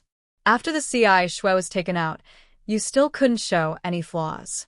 More importantly, when you did all this, you needed some cover. Qin Etienne's body was the best cover. When Fong Yan asked her if she was cold, although she didn't know what Fong Yan was going to do, she knew in her heart that Fong Yan must want to do something. Otherwise, based on her understanding of Fong Yan, he wouldn't take the initiative to care about whether she was cold or not. Qin Etienne said cold, and then took the initiative to lean his body in Fong Yan's arms. Fong Yan needed her help, and she took the initiative to create opportunities for Fong Yan. Faced with such a smart and understanding little girl, Fong Yan's heart almost melted. Therefore, the 2 of them cooperated well and pierced Deagle's heart where he was caught off guard. Fong Yan's attack had killed Shaoing. Life and death could be decided in an instant. At the same time that Fong Yan stabbed Desert Eagle to death, the woman in black had already pounced on Fong Yan from behind. Her reaction was not slow. Fong Yan didn't even look at it. He didn't even have time to pull out the Ci Shui in his hand. He punched behind him. The woman in black turned her fist into a palm to block. Bang! Her weak body was sent flying by Fong Yan's punch, which was full of vigor and power, but she did not have enough strength. The woman in black's body hit the wall of the carriage and then bounced back and rolled to the ground. Fong Yan pounced on the woman in black. He had to kill her in the shortest time possible. These people came from the mysterious Arsenal organization, and they had all kinds of strange biological weapons in their hands. No matter how good their martial arts were, they were afraid of a kitchen knife. Fong Yan's flesh and blood was really afraid of their bombs. Now they were all in the car. A little carelessness would result in the car being destroyed and people dying. This was not what Fong Yan wanted to see. He was afraid of death. The woman in black lay on the ground motionlessly. She quickly took off the electronic watch on her wrist and held it high in the air. This was her attitude, her threat. Fong Yan's pounce stopped. He squatted in front of the woman in black, his sharp eyes staring at every organ on her black face, capturing every subtle expression on her face. Even the slightest movement of her eyelashes would analyze her motive and purpose. If she showed any suspicious movements, Fang Yan would immediately pull out the CI Shui and jump down through the glass with her in his arms. That way, Qin Tian would have a chance to survive. Of course, this was based on the fact that the sniper driving in front didn't react so quickly, or his heart wasn't so vicious. The woman in black didn't speak, and Fang Yan didn't speak either. Both of their bodies were tense. One was ready to snatch the electronic watch at any time. The other was careful. As long as Fang Yan moved, he would press the remote control button. The atmosphere was tense and dangerous. Bat, who was driving in front, heard the noise in the carriage and shouted through the heavy door, "Deagle, what happened?" Deagle was dead, so he couldn't answer. Neither Fang Yan nor Bat could answer. Whoever answered first would be discouraged. However, for Bat, no one answered, which was the clearest answer. His eyes flashed with a trace of coldness. All he could do was concentrate on driving. They were now on the mountain road down the mountain. The road was steep, and a little carelessness could lead to death. "Don't move." The woman in black finally spoke. "If you dare to move a finger, I will immediately press the bomb button." Master Yan stretched out a finger and shook it in front of the woman in black. This was a provocation. A naked provocation. "You deserve to die." The woman in black's eyes were cold, and a lot of anger accumulated in her chest. This guy was too shameless. He was humiliating her. She also began to regret. Why didn't she let Deagle shoot him in the head? If he was dead, this wouldn't have happened, right? However, he was kidnapped by the CI Shui. How could he escape unscathed? It seemed that she had too much faith in the power of technology. In the face of a real master, even the most advanced weapons and the most solid Skynet would fail. "Don't say such meaningless words," Fang Yan said. "I can't do it without moving a finger. If my nose is itchy, do not allow others to scratch it. I promise you that I won't attack you again. Aren't you afraid that I will press the button?" The woman in black's eyes were full of murderous intent. Fang Yan pointed to the CI Shui that was still stuck in Deagle's body and said, "That thing is no longer in my hands. So what? If I press the button and the bomb explodes, the whole car will be overturned. You and your woman will be corroded by the venom," the woman in black threatened. "Then why haven't you done that yet?" Fang Yan asked. This stupid woman finally broke the bomb's attack range. If she didn't say it, Fang Yan couldn't guess the answer, and he had to be careful with this kind of thing. She must not have thought that her threat would make Fang Yan even more fearless. The woman in black felt that she was stabbed in the chest again. "This bastard son of a bitch. Do your parents know that your mouth is so vicious? If you dare to provoke me again, I will press the button and die with you." Fang Yan seemed to be able to see through all her thoughts.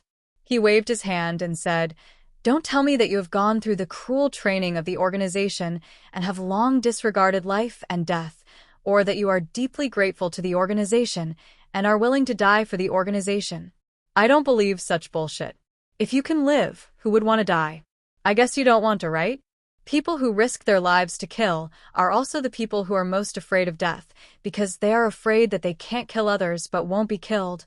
This is a demon." The woman in black thought in her heart. He understood people's hearts and human nature. Although the bomb button was in his hands, why did it seem like he had the right to speak? The woman in black felt that she was very useless. She was a professional assassin. She took people's money to eliminate disasters and specialized in this kind of business. How could she be more afraid of death than a hostage? "If I fail, I will be worse than death when I return to the organization," the woman in black said. "So I don't mind dying with you. I know you have such troubles, so I am willing to give you a chance to negotiate," Fang Yan said with a compassionate face, as if he was completely thinking for you. The woman in black took a few glances at his head, but she didn't see any glittering golden circles. "What do you want to talk about?" the woman in black asked. "You can't beat me, right?" Fang Yan said. The woman in black's body was trembling. "Don't force me." "If you force me, I will really press it. I will really press it. You are not as good as me in a one-on-one fight. Although you have a remote control in your hand, if you press it, you will blow yourself up at the same time you blow us up. So, There is no difference if this remote control is in your hand or in my hand. Fang Yan analyzed clearly. What do you want to say? The woman in black was a little impatient. Fighting and killing were their strengths. A white knife went in, and a red knife came out. If there was a disagreement, they would blow you up into minced meat and corrode your bones. This was the style of their arsenal. What are you trying to do by taking such a big detour in the clouds and fog? Haven't you noticed yet? Fang Yan looked at the woman in black like he was looking at an idiot. You have been kidnapped by me. This was no longer stabbing a knife in the chest. This was throwing a bomb in the face of their arsenal. They came to kidnap and kill, but now they heard the hostages say to them, "You have been kidnapped by me." Is this guy crazy? You are the hostage, okay? We are the kidnappers, okay? You don't know your own status, and you still dare to come and negotiate with us? I know you can't accept what I said for a while, and you feel that your pride is hurt. But if you think about it carefully, everything I said is the truth. Fang Yan said, I am not as greedy as you, extorting this and wanting that. Give me that watch, tell me who ordered you, then stop the car on the side of the road, and I will let you go. From now on, we will never meet again. Chapter 235. Dreams were plentiful, but reality was harsh. Seeing the black-faced woman trembling with anger, Fang Yan knew that his negotiation had failed. Yes, since he found out that the woman's face was darker than the clothes she wore, Fang Yan no longer called her the black-faced woman, but the black-faced woman. He wanted to call her a black-hearted woman, but for some reason, when he thought of the word black-hearted, his heart felt inexplicably uncomfortable, so he gave up the idea. Don't be angry. Fang Yan looked at the black-dressed woman slowly. Negotiation, negotiation. How can it be considered a negotiation if we don't talk? Whatever conditions you have, just say it. I'm not a person who's easy to talk to. If you're not easy to talk to, then what conditions do you want me to bring up? The black-dressed woman's face darkened even more. She looked at Fang Yan and said, I only have one condition, and that is to bring the target back. You can go, but Miss Qin must stay. Fang Yan turned around and looked at Qin Etienne. She was sitting far away in the corner of the car, letting Xia Ying's body block in front of her. Blood flowed out and soaked the hem of her dress, but she didn't care. She was very good at protecting herself. No matter what, she didn't panic and looked for the best opportunity and hiding place. Fang Yan looked at Qin Etienne thoughtfully. He really didn't know what this girl had experienced. Impossible. Fang Yan simply refused the black-dressed woman's request. If she leaves, I'll leave. If she doesn't leave, I won't leave either. Of course, she can go, but you can keep me. I'll be your hostage. You're useless. The black-dressed woman was also very dissatisfied with Fang Yan's proposal, and it was very insulting. My task is to take Miss Qin away. I thought you were a bonus, but now I find your trouble. You can leave, but she must stay. Qin Etienne looked at Fang Yan's back and said, Fang Yan, you go. I'll stay. They don't dare to kill me. If they kill me, they won't get anything. Moreover, she would suffer the cruelest revenge from the Qin family. Regardless of whether it is her or her organization, they would not do such a stupid thing. Fang Yan shook his head and said, No, you should know that this is the best choice. I know it's the best choice. I know, but I can't. Fang Yan said rudely. If I wasn't Fang Yan but any other teacher in the school, I would follow your advice and choose to leave by myself. Because none of them would be able to solve the problem if they stayed behind. It was very likely that they would become a resentful spirit under their blades and another broken family. I am Fang Yan. When faced with such a situation, I absolutely cannot run away and abandon my students. If my grandfather finds out, he will cut off all ties with me. If my grandfather found out, he would break one of my legs. Your family education is really good, Qin Etienne praised. Fang Yan was also very proud and said, Our Fang family is also a rich and powerful family. Fang Yan felt that it was better not to talk about this in front of Qin Etienne. It was too embarrassing. He stared at the dark-faced woman and said, If you are afraid of the organization's revenge, I can give you a clear path. Since you kidnapped a woman from the Qin family, you must have a certain understanding of the Qin family, right? Why don't you abandon the darkness and join the light?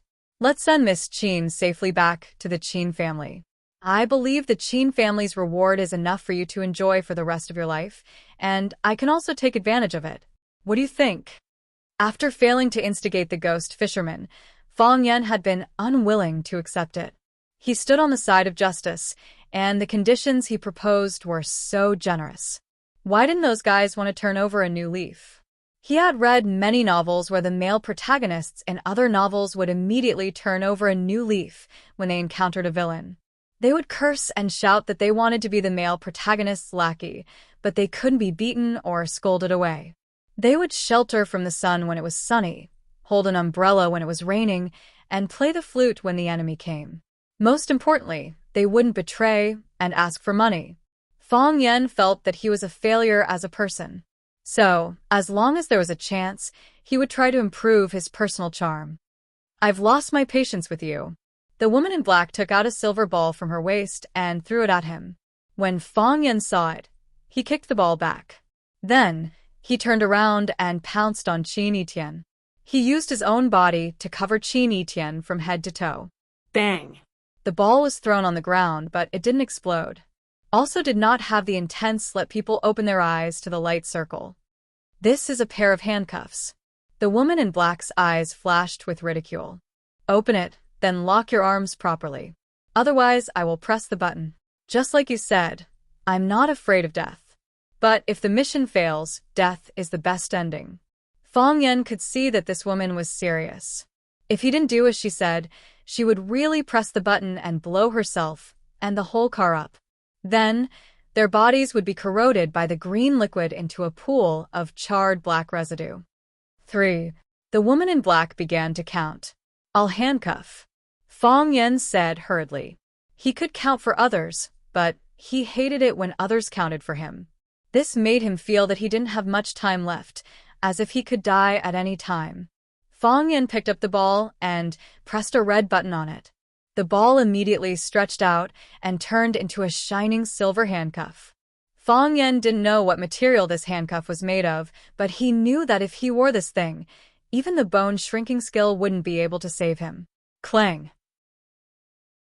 The wheels ran over a big stone, and the whole car bounced. Fang Yan's body fell forward mechanically. Qin Etienne's and Xia Ying's corpses also fell toward the front of the car. The woman in black's body fell backward, her hands grabbing the legs of the seat to prevent her body from moving. Seeing Fang Yan rushing toward her, she was a little hesitant, because she couldn't be sure if Fang Yan was leaning forward due to the car's unstable inertia or if he was using this opportunity to attack. This was a serious matter. If she pressed the button, everything in front of her would disappear. It was because of this moment of hesitation that she hurt herself. Or rather, she helped Fang Yan. For her, whether she put down the button or pressed the button, there wouldn't be much difference. But for Fang Yan and Qin Etienne, there was a world of difference.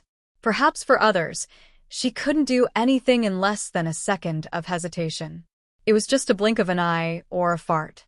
But for Fang Yan, this little bit of time was more than enough. Fang Yan's hand shot out like lightning. The dark-skinned woman wanted to dodge, but Fang Yan still grabbed her wrist. The woman in black was furious and full of hatred. She finally let go of the thought of survival and resolutely pressed the electronic watch on her wrist. She wanted to die together with Fang Yan, Qin Etienne, and her companion Bat. This was the style of their arsenal. Because of Fang Yan's bewitching words, she actually had a fluke mentality. That was why things had been delayed until now. She regretted it so much. Too late. Fang Yan's big hand exerted force and directly crushed the woman's arm bone. Crack. The sound of bones breaking came, and her fingers couldn't press anymore. Fang Yan snatched the electronic watch from her crippled hand. He wanted to smash it into pieces, but he didn't know how to do it. He was afraid that he would detonate the bomb that the dark-skinned woman wouldn't have a chance to detonate. He wanted to open the door, but the door was blocked, and he couldn't open it. Clang. Fang Yan punched the window glass, but the glass didn't break. Fang Yan was really angry. These bastards actually used explosion-proof glass. His punch that could easily penetrate a big stone was actually useless. Clang, clang, clang. Fang Yan punched the window glass again and again. He didn't believe that he couldn't break this glass. The urgent task now was to throw this damn remote control and the thorn bomb out and then get rid of the woman. After just 3 punches, the woman in black pounced from behind. Fang Yan turned around abruptly and sent the dark-faced woman flying with a punch. Fang Yan had practiced internal martial arts since he was young, and his strength was majestic. It wasn't something that these people who relied on high-tech weapons to kill people could compare to. The advantage of the woman in black was that she was agile and fast. Coupled with those weapons that were impossible to defend against, they were invincible and developed a proud and arrogant personality. They thought that there was nothing in this world that they couldn't do. Unfortunately, they met the true successor of Fang family Tai Chi, Fang Yan. The woman couldn't even block his punch when her hands were intact. Now that one of her arms was crushed by Fang Yan, she was even more vulnerable. Fang Yan punched out, and the woman's fist collided with his fist. Her whole body slammed into the hard floor of the car. Clang, this was the sound of a body hitting the car. Clang, this was the sound of a body sliding down the car wall. The woman had the determination to die. She didn't care, and instead exploded with even more ferocious combat power. Letting the bright red blood flow down the corner of her mouth and nostrils, the woman once again rushed toward Fang Yan. Bang. Fang Yan punched her chest, but she took the punch head-on. Her body fell to the ground, and she took the opportunity to hug Fang Yan's legs. Fang Yan was ready to lower his head and give her another punch to solve this problem once and for all. Clang, clang, clang, clang, the car suddenly shook violently. The front of the car tilted, and it rushed toward the slope next to the mountain road. Fang Yan tried his best to use the jack to prevent his body from falling. The woman's heavily injured body swayed left and right on the cardboard, hitting the legs of the chair and the car wall. However, she really hated Fang Yan to the core. She used her relatively healthy arm to hug Fang Yan's calf tightly. She didn't have a better way to hurt Fang Yan. She suddenly opened her mouth and bit Fang Yan's leg. Fang Yan! Qin Tian screamed. Her thin body quickly rushed toward Fang Yan. Whoosh! A bullet pierced through Qin Tian's body and came out from Fang Yan's back. With a bang, it hit the back of the car, creating a deep dent on the solid steel plate. Chapter 236. Bat was a very calm person. He was so calm that he was almost callous. As a sniper, he had to eliminate the distractions of the harsh environment around him, learn to recognize fake movements, and search for the real body of the target amidst complicated concealment objects and strange rolling and running movements. He had to strive to achieve a headshot. If he had played a game called Counter-Strike, he would know that no one disliked the thrill of a headshot. Although the main driver's compartment and the rear compartment were separated by a plank, there was still a hole in the middle for people to communicate or pass cigarettes and alcohol. Bat had long sensed the abnormality in the rear compartment, but he was still focused on driving. They were now driving at high speed on the mountain road, and the slightest carelessness would cause the car to overturn. However, when he called Deagle's name, Deagle did not respond.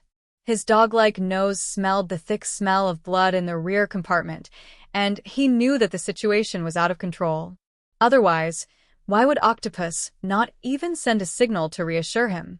She did not send a signal, which meant that the development of the situation was very worrying. What a bunch of idiots, Deagle cursed in his heart. How could a guy who was bound by blood and the bomb's remote control was still in Octopus's hand give him time and opportunity to fight back? If he sensed anything, he would have shot him dead. He was not a big shot anyway. When he heard Octopus's painful groan, he knew that he could not wait any longer. Deagle was dead, Octopus was seriously injured, and they could escape immediately. Without any hesitation, he turned the steering wheel and drove the car towards the slope next to the mountain road. It was a steep slope, and the car sped up as it went down. Bat abandoned the car and let the car crash into the bottomless cliff. He was like a bat lying on the window and shooting at Fang Yan. He had already secretly made a small hole in the wall. He had fought with Fang Yan before. Whether it was the remote bomb codenamed Bluebird or his long-range sniper, Fang Yan had dodged all of them. Therefore, he knew very well that this guy was the real threat. As long as he killed him, everything would be fine, and they could still bring Qin Etienne back to complete the mission. The car was bumpy and unstable, and with Octopus risking his life to attack, Desert Eagle easily found an opportunity to shoot. Qin Etienne sat in the corner of the carriage. Although the carriage was shaking violently and their lives were in danger, Qin Etienne still maintained absolute calmness. Her mother had told her that the more dangerous the situation was, the more calm she had to be. Because at that time, your time is the most precious. Don't waste a single second. They couldn't afford to waste it. Qin Etienne had always done a good job in this regard. When she saw the Desert Eagle outside the car window, she immediately threw herself at Fang Yan. Seeing Qin Etienne take the bullet for Fang Yan, Bat's pupils constricted. Since they kidnapped Qin Etienne, they naturally knew Qin Etienne's true identity. If he didn't conduct a thorough investigation on his target, he might slip up or offend a big shot that he couldn't afford to offend. Even if he provoked him, he still had to get a corresponding reward, right? She was the young lady of the Qin family. Such a delicate woman was willing to take a bullet for a man. That must be the legendary true love, right? Soon after, a cold smile appeared on his face. Do you think you can block my bullets just because you want to? He regretted that he didn't take out his sniper rifle. That was the weapon he was best at. With one shot, he could blast a big hole in their bodies or directly blow their heads off. Unfortunately, he kept the sniper rifle in the box, and it was not as useful in close combat as the custom-made Borg in his hand. When Bat wanted to pull the trigger again, Fang Yan disappeared right under his nose. Qin Etienne also disappeared at the same time. He knew that there was only one possibility. He was hiding next to the wall of the car that was close to him. In other words, the distance between them was only a thick wall of the car. Bang, bang, bang. Bat fired continuously at the wall of the car, trying to penetrate it and kill Fang Yan. Unfortunately, the bulletproof car that had been modified by the armory was extremely strong. Ordinary bullets couldn't penetrate it. Even the accelerated bullets of his Borg pistol couldn't penetrate it. The dark-skinned woman saw that Fang Yan was injured. She didn't want to give Fang Yan a chance to breathe. She climbed up from the ground and pounced on Fang Yan again. She wanted to push Fang Yan to the window, to the middle of the car, and to the shooting range of Bat. If Fang Yan died, their mission would be completed, even if they might have to pay with their lives. Fang Yan pushed Qin Etienne's body under the seat to prevent her from getting hurt again. Then he turned around and rushed toward the dark-skinned woman, letting her hold on to his arm tightly. "You don't know what you have done," Fang Yan roared with a hoarse voice. His eyes were blood-red, and they were filled with dense blood vessels. Qin Etienne's injury had completely infuriated him. An intense heat came from his dantian. It was as if his body was going to be incinerated. Although there was no smoke, Fang Yan felt that his body was boiling, as if he was in a big iron furnace that had just been heated. His blood was hot. It was scalding hot. This wasn't the heart of Tai Chi, nor was it the state of Tai Chi. This was the complete opposite of the calm and peaceful state of the Taiji heart, where everything was still. He wanted to vent. He wanted to expel the heat from his body. The dark-skinned woman's heart skipped a beat. She saw a suffocating murderous aura from Fang Yan's eyes. She was an assassin. How could an assassin be afraid of murderous aura? The dark-skinned woman became even crazier. She used all her strength to hit Fang Yan's body. She took out another ball from her pocket. She was going to perish together with everyone in the car. She wanted to destroy and drown everything that had failed. This was also the rule of the armory. If the mission failed, they would work hard to cover up the secret of the armory in this world. Die. Fang Yan roared. Boom. With one punch, red and white matter splattered everywhere. The head of the woman in black had actually disappeared, and she had become a headless corpse. Fang Yan punched out furiously. His aura surged, and his strength was as great as Mount Tai pressing down on the Yangtze River. How could the body of a mortal withstand the pressure of Mount Tai and the rushing of a great river? Even if steel could be pierced and rocks could be smashed, a mere head would naturally be hard to find. What was even more frightening was that the flesh and blood that flew out actually carried a burnt smell. Fire chi, fire chi, fire chi. The stronger the chi, the fiercer the fire. Pa. The dark-skinned woman's petite body collapsed to the ground. Just as the ball was about to hit the ground, Fong Yan flicked it with the tip of his foot, and it jumped back into Fong Yan's hand. Fong Yan's face and body were drenched in blood, and he looked like a god of death. He turned around and punched Bat's car window with a loud bang. Boom! The glass was on the verge of breaking. Boom! Another punch. Cracks began to appear on the glass, and it looked like it was about to explode. In order to sneak an attack on Fong Yan, Bat had purposely opened a gap in the window. Because of this gap, he had the opportunity to shoot and injure Qin Etienne and Fong Yan. However, it was also because of this gap that Fong Yan had the opportunity to smash it. If the glass was tightly fastened to the inside of the window frame, it would be like the glass on the other side, airtight and as hard as alloy. Boom! The third punch. Finally, the glass could not withstand the heavy blows and cracked open. Bat, who had been lying on the roof of the car and waiting for an opportunity to shoot, dodged the flying glass shards and raised his gun to shoot at the window. Before he could pull the trigger, Fong Yan grabbed his arm. With a forceful tug, Bat's body was pulled into the window. Although large pieces of glass fell off, there were still some glass shards stubbornly stuck to the edge of the window frame. With such a violent pull from Fong Yan, a few pieces of Bat's skin and flesh were torn off by the glass shards. A few bloody grooves appeared on his stomach and back. Only then did Bat realize that his strength was not on the same level as Fong Yan's. No matter how hard he tried, he could not break free from Fong Yan's iron grip. Fong Yan pressed Bat's body against the floor of the car and raised his foot. Crack. Bat's arm that was holding the gun was broken. Crack. Fong Yan raised his foot again and broke the arm that was not holding Bat's hand. His clothes were torn into pieces, his bones were crushed, and his skin and flesh were separated from his body. Fong Yan destroyed both of Bat's arms, leaving him no chance to hold the gun or turn the tables. Then he grabbed the gun from Bat's hand that was separated from his body and pulled the trigger desperately at Bat's head. Bang, bang, bang, bang, bang, until all the bullets in the gun magazine were emptied. Fong Yan smashed the gun on Bat's broken body. Bat lay there motionless.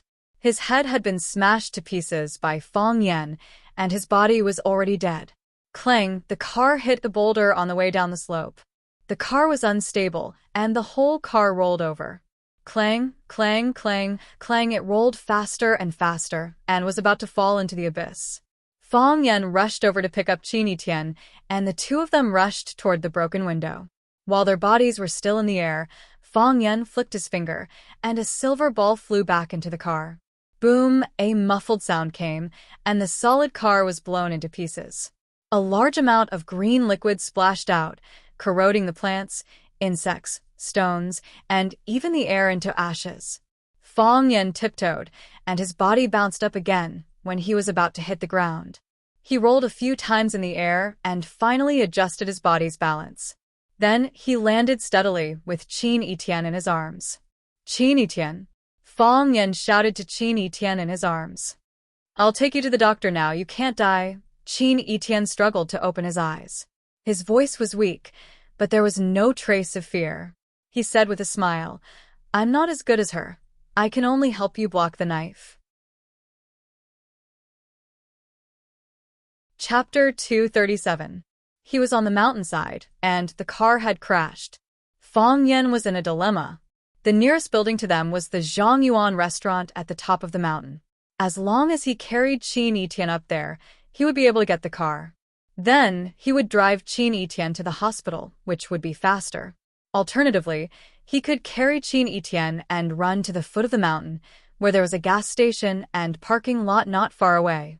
There should be a car that he could borrow.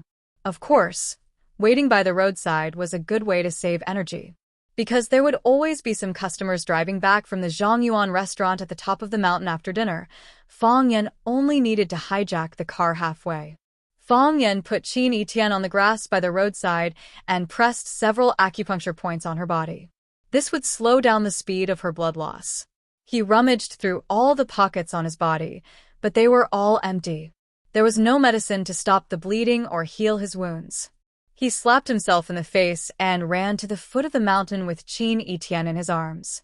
Qin Etienne covered Fang Yan's chest and said, "You're hurt.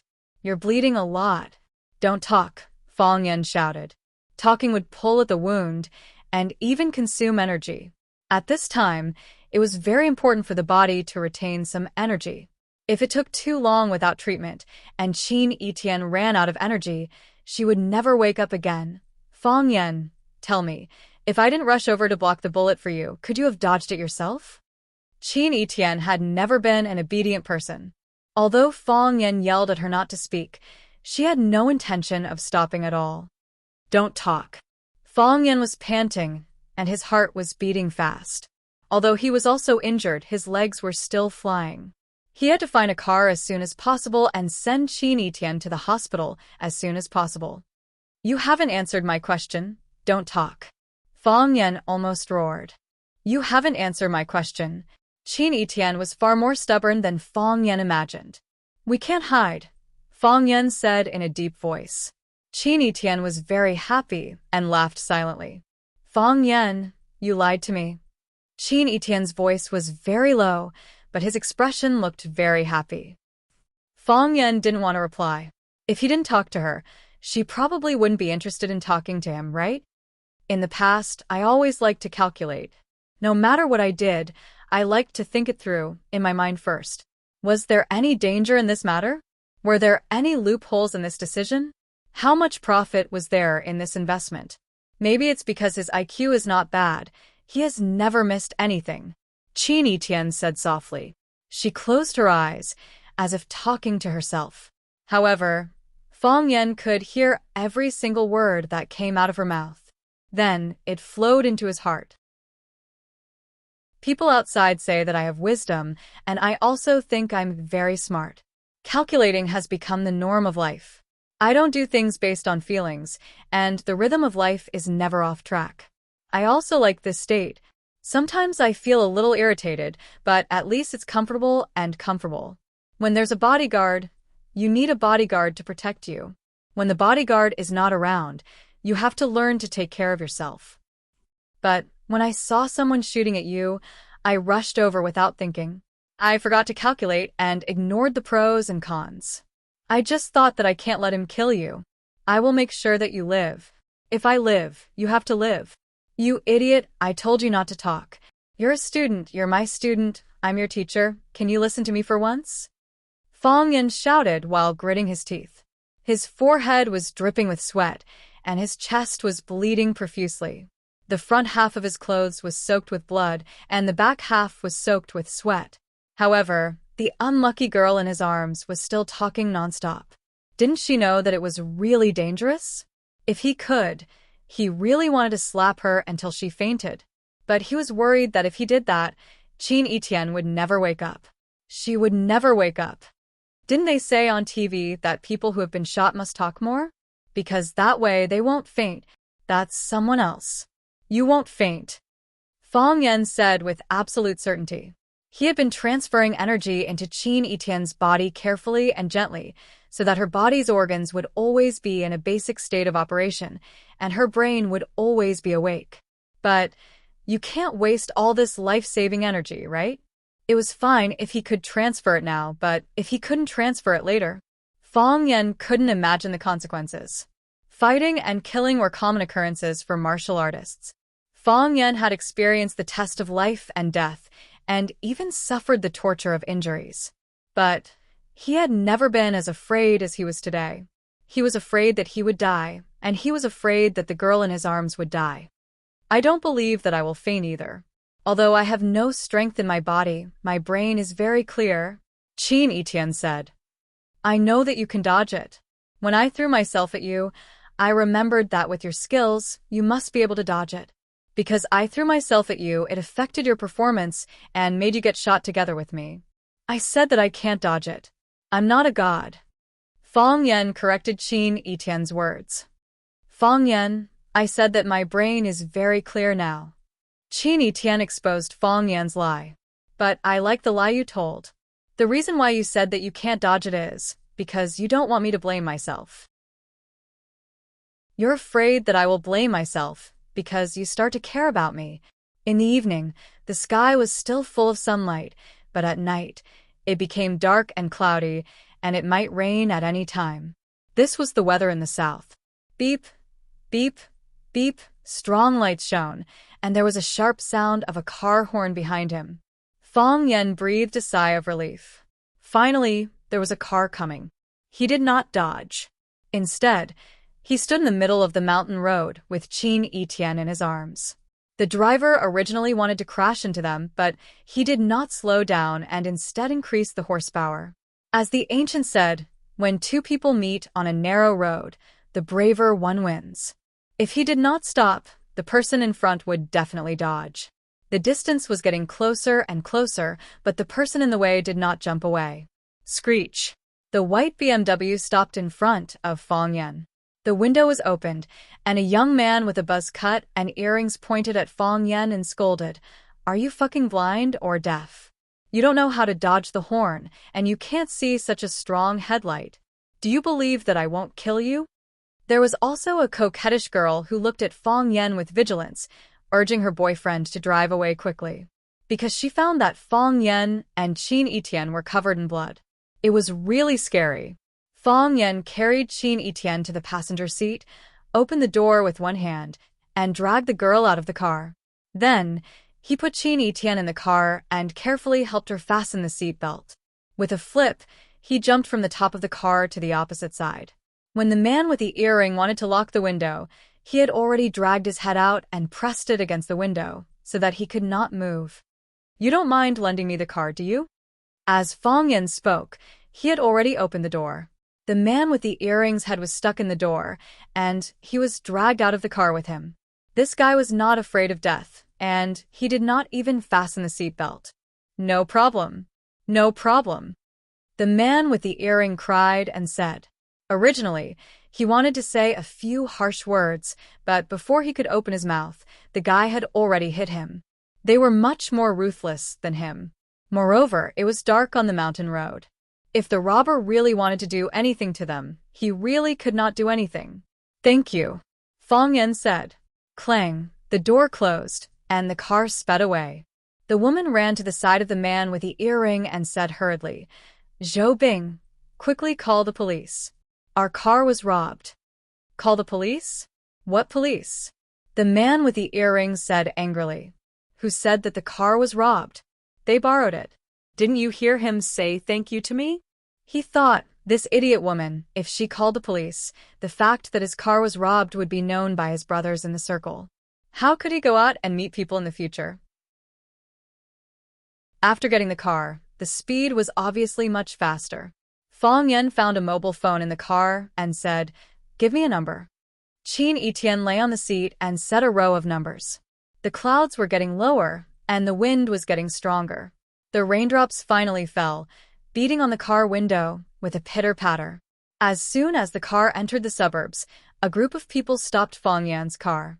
They rushed over here, led by the old housekeeper that Fang Yan had met a few times and often took the car to pick up Qin Tian. Someone opened the car door, someone helped hold an umbrella, and more people carried the unconscious Qin Tian lying on the seat. They even had a stretcher ready. Fang Yan threw away the borrowed BMW and followed. Qin Tian was sent into a huge white medical car. The doctors and nurses in white coats who were waiting in the car immediately got busy. Fang Yan wanted to get in the car, but was blocked by the old housekeeper. "Let me go up," Fang Yan said in a deep voice. The old housekeeper did not say a word, but his attitude was very clear. Fang Yan could not go up. "Let me go up," Fang Yan said again. He punched the old housekeeper's expressionless face. Bang. The old housekeeper gently raised his hand and blocked Fang Yan's fist. The old housekeeper sighed softly and said, "Why? Mistrusted you, so I gave her to you. Now, do you still want to effect Mrs. Treatment?" Fang Yan's whole body was wet. The rain and blood mixed together. His eyes were red. He bowed deeply to the old housekeeper and said, "Please, The motorcade went away. Fong Yan, standing in the rain, felt that a piece of his heart had been dug out. Chapter 238. Qin Etian. Fong Yan shouted from the podium. No one answered. The heads of the students in the class turned to the back row, and then their gazes returned to Fong Yan. What was wrong with Mr. Fong? In the past, he knew which students were absent and which students asked for leave, and he had never made such a mistake. Just because Qin Etian wasn't around, he was in such a daze? Huang Haoren stood up and said, Mr. Fong, Qin Etian hasn't come to class for several days. Thinking about it, he felt indignant. Very few people ran away from Mr. Fong's Chinese class, but Qin Etian was an exception. And he left just like that, without even leaving a note. He added, he didn't ask for leave either. Fong Yan looked a little absent-minded. Yes, Qin Etian hadn't come to class for several days. He left in a big way and quietly, without even leaving a note. Fong Yan had called her, but the number she used was still unavailable. Later, Fong Yan had asked Fong Ying to go to the top of Yizhong Mountain to look for Qin Etian's bag, but Fong Ying had come back to report that the bag was gone.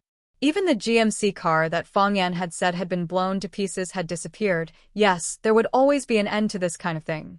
It was either that mysterious armory organization or someone from the Qin family. Any one of them had the ability to erase all traces of that night, as if nothing had ever happened. Students were required to leave a home phone number or the phone number of their immediate family in the school's file for the convenience of the school and the students' parents. However, Qin Etian's information only had a home number in Huacheng. The call was answered by a middle-aged woman. She said that she was Qin Etian's aunt, but the aunt's knowledge was limited. She didn't even know where Qin Etian had gone. Qin Etian seemed to have suddenly disappeared. He disappeared from Class 9, from Rosefinch, from Flower City, and from Fong Yan's world. Mr. Fong. Huang Haoren saw Fong Yan standing on the podium in a daze and asked, Do you want to call Qin Etian? Tang Cheng's head rested on the table as he lazily said, I've fought before. No one answered. Without Qin Etian, Tang Cheng felt that class was too boring. Fong Yan's class was better. It was humorous and witty, and the topics were relatively new. At least it could make him a little more energetic. Besides, even if Fong Yan's class was boring, he had to force himself to be energetic. He couldn't beat Fong Yan. In other teachers' classes, he used to sleep to pass the time. If the teacher was angry and asked him to answer a question, he could answer correctly every time, leaving the teacher speechless and helpless. This kind of behavior could win a lot of applause from other students. They felt that Tang Cheng, who could answer all the questions without listening in class, was too cool. After a few times, the teachers turned a blind eye to his various bad habits. They didn't want to give this kid a chance to gain face. Qin Etian wasn't feeling well, so he applied for leave from school in advance. I forgot about this, Fong Yan explained. Then let Huang Haoren answer this question. When Fong Yan was in class, if the question was too profound and none of the students could answer it, Fong Yan would call out the names of Qin Etian, Tang Cheng, or Huang Haoren. Their views on the problem could often bring surprises or inspiration. This wasn't because he was biased towards these students, but because he wanted to use this method to tell other students that any question could be answered. As long as you were good at thinking, you could do as well as them. He wanted to motivate the students' learning enthusiasm and the desire to compete with others. As long as there was competition within the class, the students' learning could continue to improve. Today, Fong Yan habitually called out the name of Qin Etian, but the owner of that name couldn't use the most elegant posture and the most correct answer to win the students' warm applause like before. Huang Haoren didn't think too much and began to answer the questions raised by Fong Yan seriously. The bell rang, and Fong Yan walked down the podium with his textbook. Tang Cheng, who looked like he couldn't even sit up straight, suddenly jumped up and ran to the front of the podium to block Fong Yan's way. He said, Mr. Fong, you know where Qin Etian went, right? Fong Yan looked at Tang Cheng's handsome facial features, and his heart was filled with infinite emotions. He didn't approve of love in high school because this was the time to desperately absorb knowledge. This was also one of the most critical periods in one's life. Students didn't know how to reasonably arrange their time and control their feelings. They would regard love as the only thing. They would think of that person and miss that person when they were walking or eating in class. In this case, where would they have time to learn and complete the most important accumulation of knowledge in life? However, he knew that he couldn't stop this phenomenon with his own strength. If possible, he hoped that the person Qin Etienne liked was Tangcheng.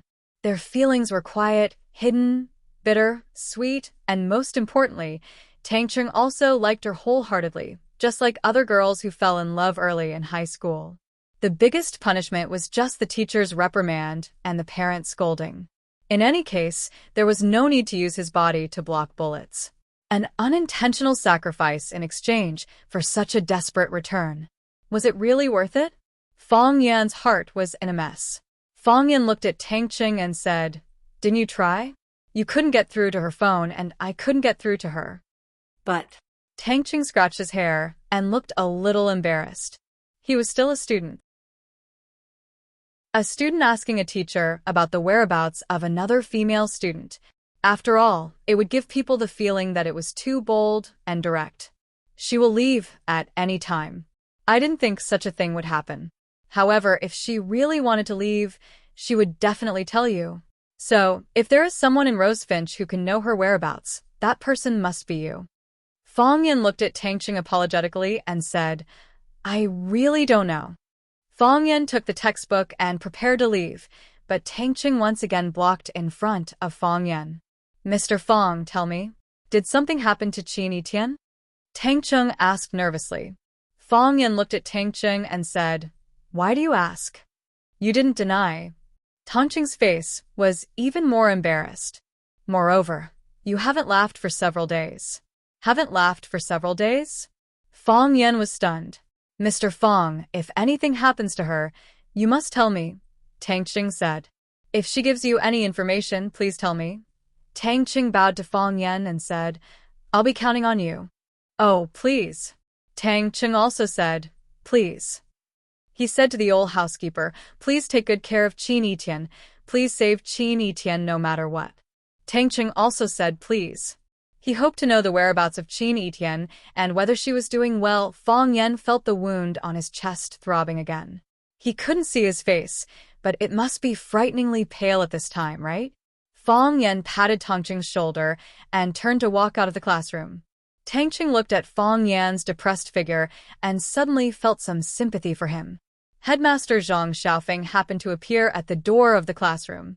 He waved at Fang Yan and said, "Mr. Fang, let's walk a few steps." Fang Yan nodded and followed Zhang Xiaofeng to the teacher's office. "The weather is getting colder and colder," Zhang Xiaofeng said with a smile. Although Huacheng is located in the southernmost part of Huaxia, it's very cold in winter. The coldness drilled into the bones, but here we are in the mood to pretend to be intimate in the room. When I first came here, this old man had suffered for a few years. Headmaster Zhang is not from Huacheng? no. From Jincheng. From Jincheng, Zhang Xiaofeng said. Jincheng's winter is also cold. It's not as cold as Huacheng's. When winter comes, it snows heavily, and the whole world is dyed white. Speaking of which, it's been a few years since I went back to Jincheng for the Spring Festival. Zhang Xiaofeng didn't beat around the bush. He looked at Fang Yan and said, "Qin Etienne isn't feeling well, so she went back to Yanjing for treatment. Her family called to ask for leave. You already know about this, right?" "I don't know," Fang Yan said. His heart started to sink. It wasn't Qin Etienne who contacted him, but her family who contacted the headmaster directly. What happened to Qin Etienne? How serious was her injury? Had she not woken up yet? Isn't Qin Etienne quite healthy? I've never heard of any illness in the past. Zhang Xiaofeng seemed to say it casually, but in fact, he wanted to find out some real information from Fang Yan. He only received a call to ask for leave, and he had no clue what exactly happened. He still paid a lot of attention to such a girl. He was also willing to maintain a closer relationship with her and her family. Fang Yan looked at Zhang Xiaofeng with a serious expression and said, "Headmaster, I don't know as much as you do. Did Qin Etienne's family Say anything else? Fang Yan's reply made Zhang Xiaofeng feel regretful. He shook his head and said, "Nothing much, just a call to ask for leave. I'll let you know about this. It's fine as long as you know." Fang Yan nodded and said, "I know." Zhang Xiaofeng waved his hand at Fang Yan and said with a smile, "Go do what you need to do. I'll go for a stroll." It was already lunchtime, and Fang Yan didn't go to the office again. When he returned to the small courtyard, he found that there were guests in the house. Two men in black stood at the door, staring warily at Fang Yan, who had just pushed the door open. Fang Yan nodded to them and directly passed by them. Lu Zhaoge, who was wearing a silver professional suit that accentuated his perfect figure, sat on the sofa in the living room. Fang Yingxiong and Fang Haohan, the two little henchmen, accompanied him on his left and right, chatting, serving tea and fruits, and were very busy. Seeing that Fang Yan had come back, Fang Yingying and Fang Haohan immediately stood up and said tactfully, You talk, you talk." Then, the two tactfully ran into the room. The living room was left to Fang Yan and Lu Zhaoge. Chapter 239. Her long hair had been specially taken care of and stretched out at the back of her neck, revealing a beautiful phoenix tail. The light yellow shirt was a perfect foil to her snow-white skin, and the tailored bright silver suit jacket made her look both serious as an office lady and fashionable as an urban woman. It had been a long time since they last met, but Lu Zhaoge still had that kind of cold and callous expression on his face. It seemed that he kept a very far distance from everyone. "I heard that you took 3 days off." Lu Zhaoge looked at Fang Yan sitting across from her and took the initiative to ask. "I'm not feeling well," Fang Yan said. After Qin Etienne was taken away, Fang Yan rushed back in the rain. The bullet didn't stay in the body and it didn't go through the vital parts. Fang Yingying and Fang Haohan both knew some treatment and bandaging methods. After being tossed around by them, Fang Yan quickly fell into a deep sleep. Fang Yan woke up in the morning the next day, but he was only 1 hour later than when he woke up at 6 in the morning to practice his stance. The wound wasn't inflamed, his body didn't have a fever, and Fang Yan felt very hungry. It seemed that he was recovering well. Fang Yan took 3 days off and went to class on the 4th day. He sat there doing nothing but dialing Qin Etienne's phone number over and over again. He turned off his phone, turned off his phone, turned off his phone, almost driving him crazy. Therefore, he handed this task to the unemployed Fang Yingying and Fang Haohan and went to class as usual. After entering the state of work, Fang Yan's restless heart calmed down. This was the state he wanted. The war was imminent, and he needed to keep his body strong and his heart calm. Unfortunately, after he and Qin Etienne were shot at the same time, these two things were far away from him. "I only took 3 days off, yet someone reported it to Lu Zhaoge. I have to say, it seems like everyone firmly believes that I and Lu Zhaoge are a couple." "You look haggard," Lu Zhaoge said.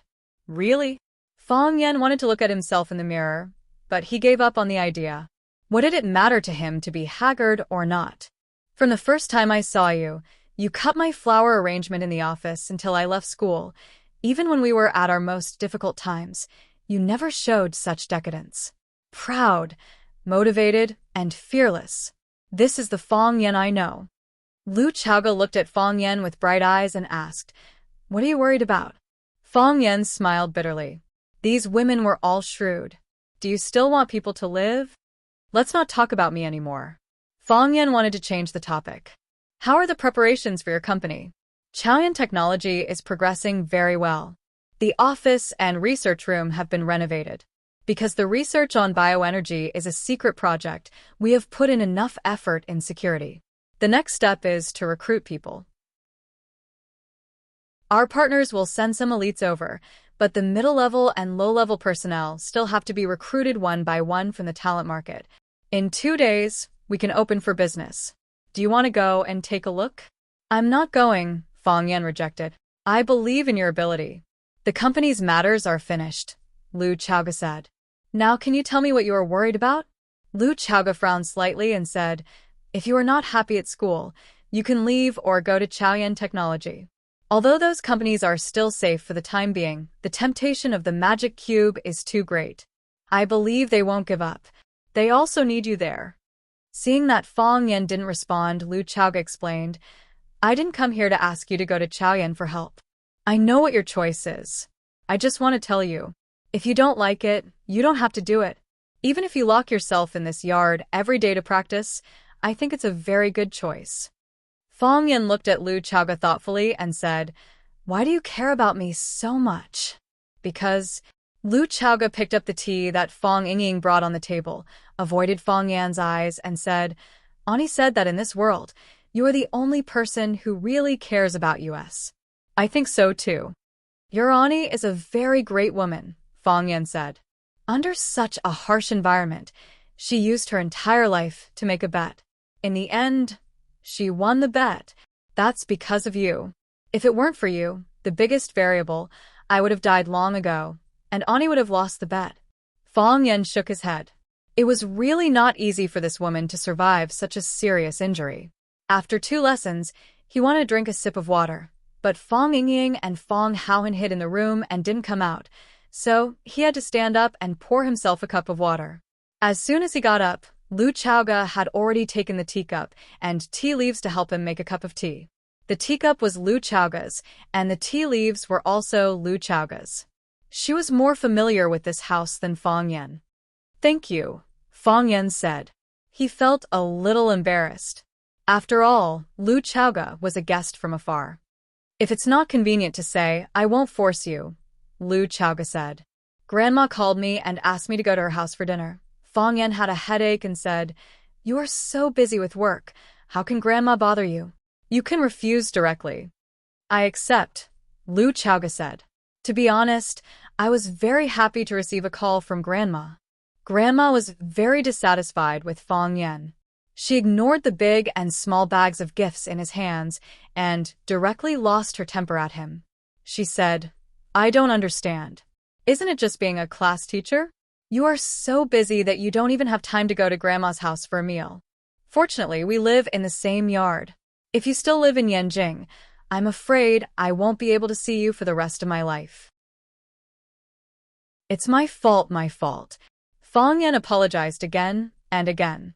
There were some things that were not convenient for him to say, and the reasons that were convenient to say were difficult to convince Grandma. He simply bowed his head and apologized to appease Grandma's anger. Because except for your closest relatives, no one would care where you ate and how long you didn't come back for dinner. Lu Chaoga also spoke up for Fang Yan and explained, It's my fault. My company has just been established, and I need Fang Yan's help with many things. Grandma said in a hurry, It's not your fault. It's not your fault. It's only right that Fang Yan goes to help. If he doesn't, who will? I'm just afraid that he's so clumsy that he can't do anything right. Fang Yan felt as if his wound, which had yet to heal, had been ruthlessly poked again. She was his own grandma. Lu Chaoga couldn't help but laugh at her grandma's amusing remark. Fang Yan is quite capable. So what? Luckily, he's only a class teacher. If he becomes the principal, I won't be able to see my grandson for years to come. Chaoga, you can't learn from him. Let Fang Yan do everything for you, and you need to take good care of yourself. Come to my place for dinner when you're free, and I'll make soup for you. Oh, I noticed that you liked fish last time, so I made some different kinds today. Here, try them. Fang Yan, go upstairs and tell your grandpa to come down for dinner. Fang Yan sighed softly in his heart as he watched his grandmother pull Lu Chaoga's hand affectionately into the house for dinner. It seemed that his grandma, like all the other teachers at school, had misunderstood his relationship with Lu Chaoga. It was time to have a talk with him. Whoosh, whoosh, whoosh, whoosh. Qinya Hao used to make a whooshing sound when he attacked, but now it was a whooshing sound. His father had told him that he could start learning sword techniques when his attacks were silent. The true North Star one-blade flow sword technique had been improved upon and developed by his father. What Qinya Hao needed to do was to perfect his father's improved sword techniques, find his own unique sword techniques, and develop them again. Qinya Hao would inherit the honor of the light of the North Star. He was grateful to his father for bringing him to Huaxia. Stepping on this fertile land and feeling Fang Yan's existence at such a close distance, he was filled with passion and inspiration. His only hope was that he did not die under his father's sword when his sword Dao reached great accomplishment. Qianya Hao stood under the osmanthus tree in the courtyard. The osmanthus flowers had bloomed, but the leaves on the tree were still green. Not in good condition? Qianya Hao said with a smile. If it's because the battle is approaching, such an opponent won't be able to withstand a single blow. Qianya Hao stood behind her father and held his favorite teapot. She said, "Father, if that's the case, can we postpone the date of the battle? Just as you said, an opponent who isn't in his best condition can't be my father's opponent. If teacher Fang Yan was given more time, he might have performed better." No. If we postpone the battle this time, he'll think he's lucky, Qianya Hao said. The people of Huaxia often say that the first spurt of energy will weaken and the third will be exhausted. I need him to perform his best under high pressure. Only then will I be interested in fighting him. Father, will you kill Fang Yan Hao? Qianya Hao asked worriedly. Qianya Hao glanced at his daughter and said with a smile, "It's late. Go back to sleep." He took the teapot from Qianya Hao and walked past Qianya Hao, who was still stabbing his sword with all his might. He said, "Entertain my guest." Hearing that, Qianya Hao immediately followed his father outside with his sword in hand. In the long and narrow alley, a black figure stood tall and straight. Seeing two figures, one tall and one short, walking toward him from afar, his eyes turned cold, and he tightened his grip on his sword. Qianya Hao stopped and looked at the black shadow. He asked in a deep voice, "Do you want to challenge him?" Chapter 240. His eyes were sharp, his expression was cold, and he was wearing a black shirt. His head was slightly lowered. He didn't look at Chiba Baryoku, but at the ground under his feet. He was holding a simple and unadorned long sword in his hand, looking like a peerless master. You could think of him as a young version of Yi Guqing or a black-clothed version of Shimin Shueishua, that is, if you ignored his round figure. Yes. "I want to challenge you," Fang Yingying said proudly. "Raise your head," Chiba Baryoka said. "What's wrong with this challenger? You always have your head down. You have to let people see what you look like and see if you're worthy of my sword." "No," Fang Yingying said with a tough attitude. If he said no, he wouldn't. There was no room for discussion. "Why is that?" Chiba Shinobu's curiosity was piqued. Could it be that this was a new fighting method that had just become popular in Huaxia? Chiba Baryoku had such a good habit. He was knowledgeable and greedy for novelty. No matter what kind of fighting method or skill it was, he was willing to appreciate it. Discard the dregs and take the essence. In the end, he took those things for himself. He gathered the strengths of hundreds of schools and achieved the glory of the God of Swords. No reason. Just think of it as my neck sprained, Fang Yingying said. He didn't want to raise his head, because he heard from Junior Martial Uncle that when he saw Chiba Baryoku, he had a feeling that he couldn't make a move. Since even Junior Martial Uncle couldn't make a move when he saw this old monster, he couldn't make a move. Fang Yingying thought hard and finally found a way to deal with Chiba Baryoku. "I won't look at you. I won't even look at you. Naturally, I can make a move, right?" Fang Yingying felt that he was too *king smart. Chiba of the army stared at Fang Yingying and looked a little dispirited. He took a sip of tea from the small teapot and said, "I was looking forward to a battle, but I didn't expect it to be two naughty kids. Come out, my little friend." Fang Haohan, who was also dressed in black, walked out from the corner of the courtyard. He angrily said to Fang Yingying, "He called me little friend. How am I small? Don't stop me. I want to fight to the death with him." After Fang Yingying came out, Qing Yin, who was dressed in black and had his entire head covered in a hat, also walked out from the shadows. He had been monitoring Fang Haohan all this while, but this guy didn't make any strange movements, so he didn't act rashly. After all, this was Huaxia, and they still had some scruples. If someone dared to pry into the sword god's family's privacy in the East Ocean, they would have been beheaded by him. Qing Yin walked up to Chiba of the army and said in the East Ocean language, "I've searched, and there are no suspicious people around." Fang Yingying was very dissatisfied with Fang Haohan's attitude. He said, Fong Haohan, I'm now in a state of battle, pouring qi into my dantian and becoming one with my sword. Don't you know that talking to me at this time will affect my fighting qi? What's more annoying is that you actually came to tell me a joke. Fong Haohan felt very wronged and said, I'm not joking. Chiba of the army was really speechless at these two challengers. He said, Please go back. You are no match for me. He didn't sense any dangerous aura from them, and he didn't even have the mood to fight. When he had just become famous, such challengers would come to him every day. There were at least 800 if not 1,000. Later, when he became more and more famous, those people suddenly disappeared. He didn't expect that not long after he arrived in Huaxia, there would be people from Huaxia coming to challenge him and opponents of this level. It was extremely boring. Clang. Fong Ying nimbly pulled out the long sword in his hand and still didn't look at Chiba of the army's eyes. He said, Let's begin.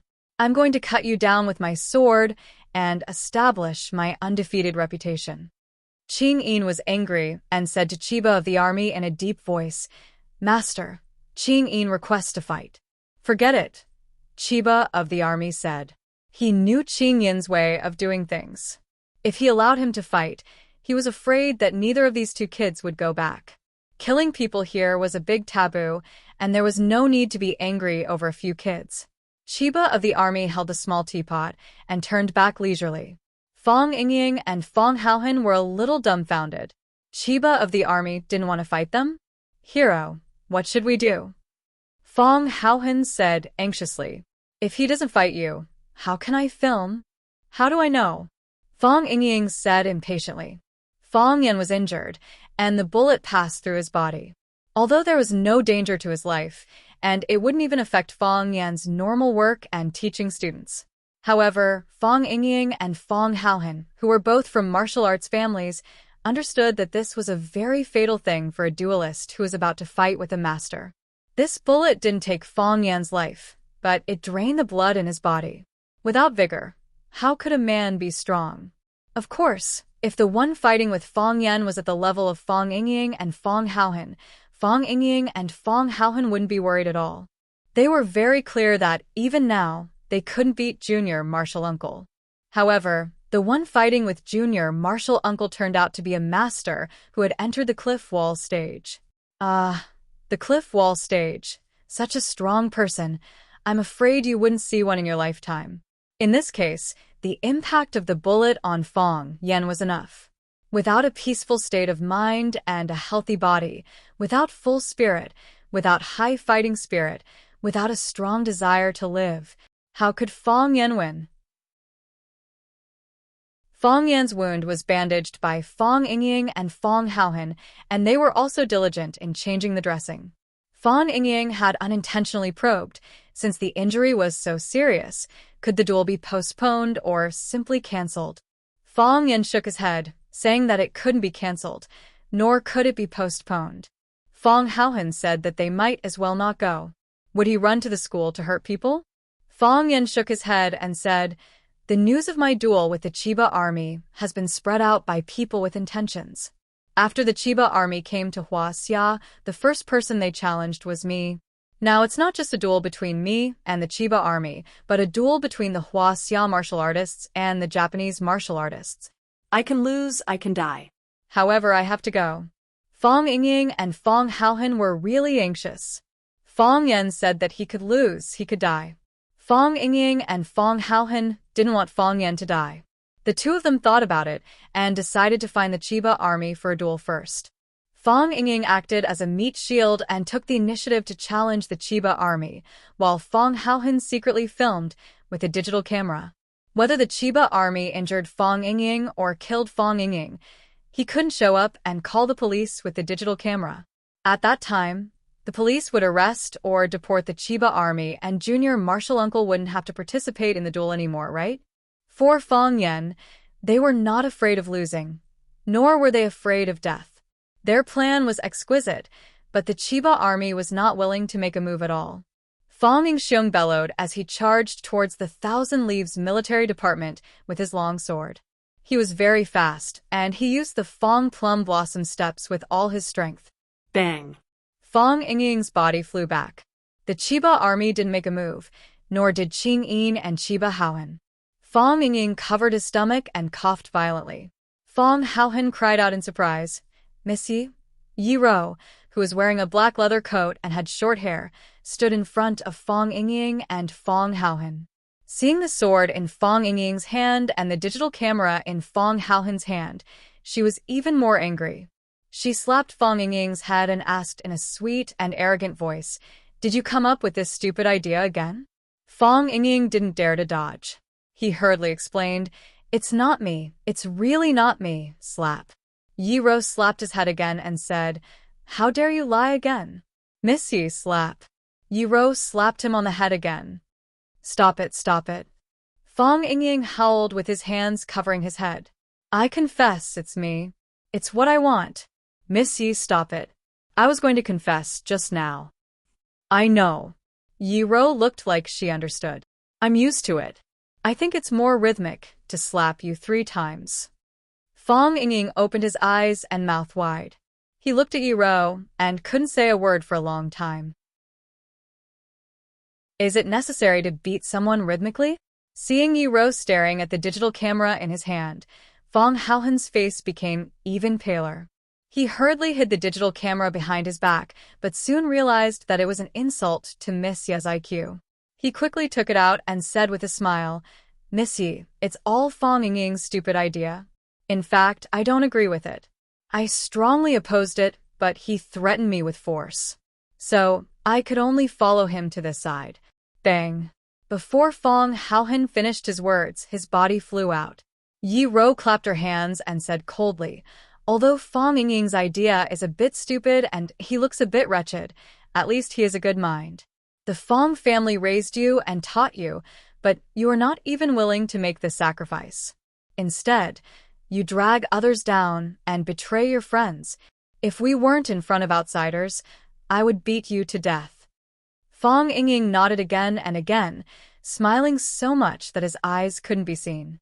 Yi Ro waved her hand and said, "Get out. Don't let me see you again."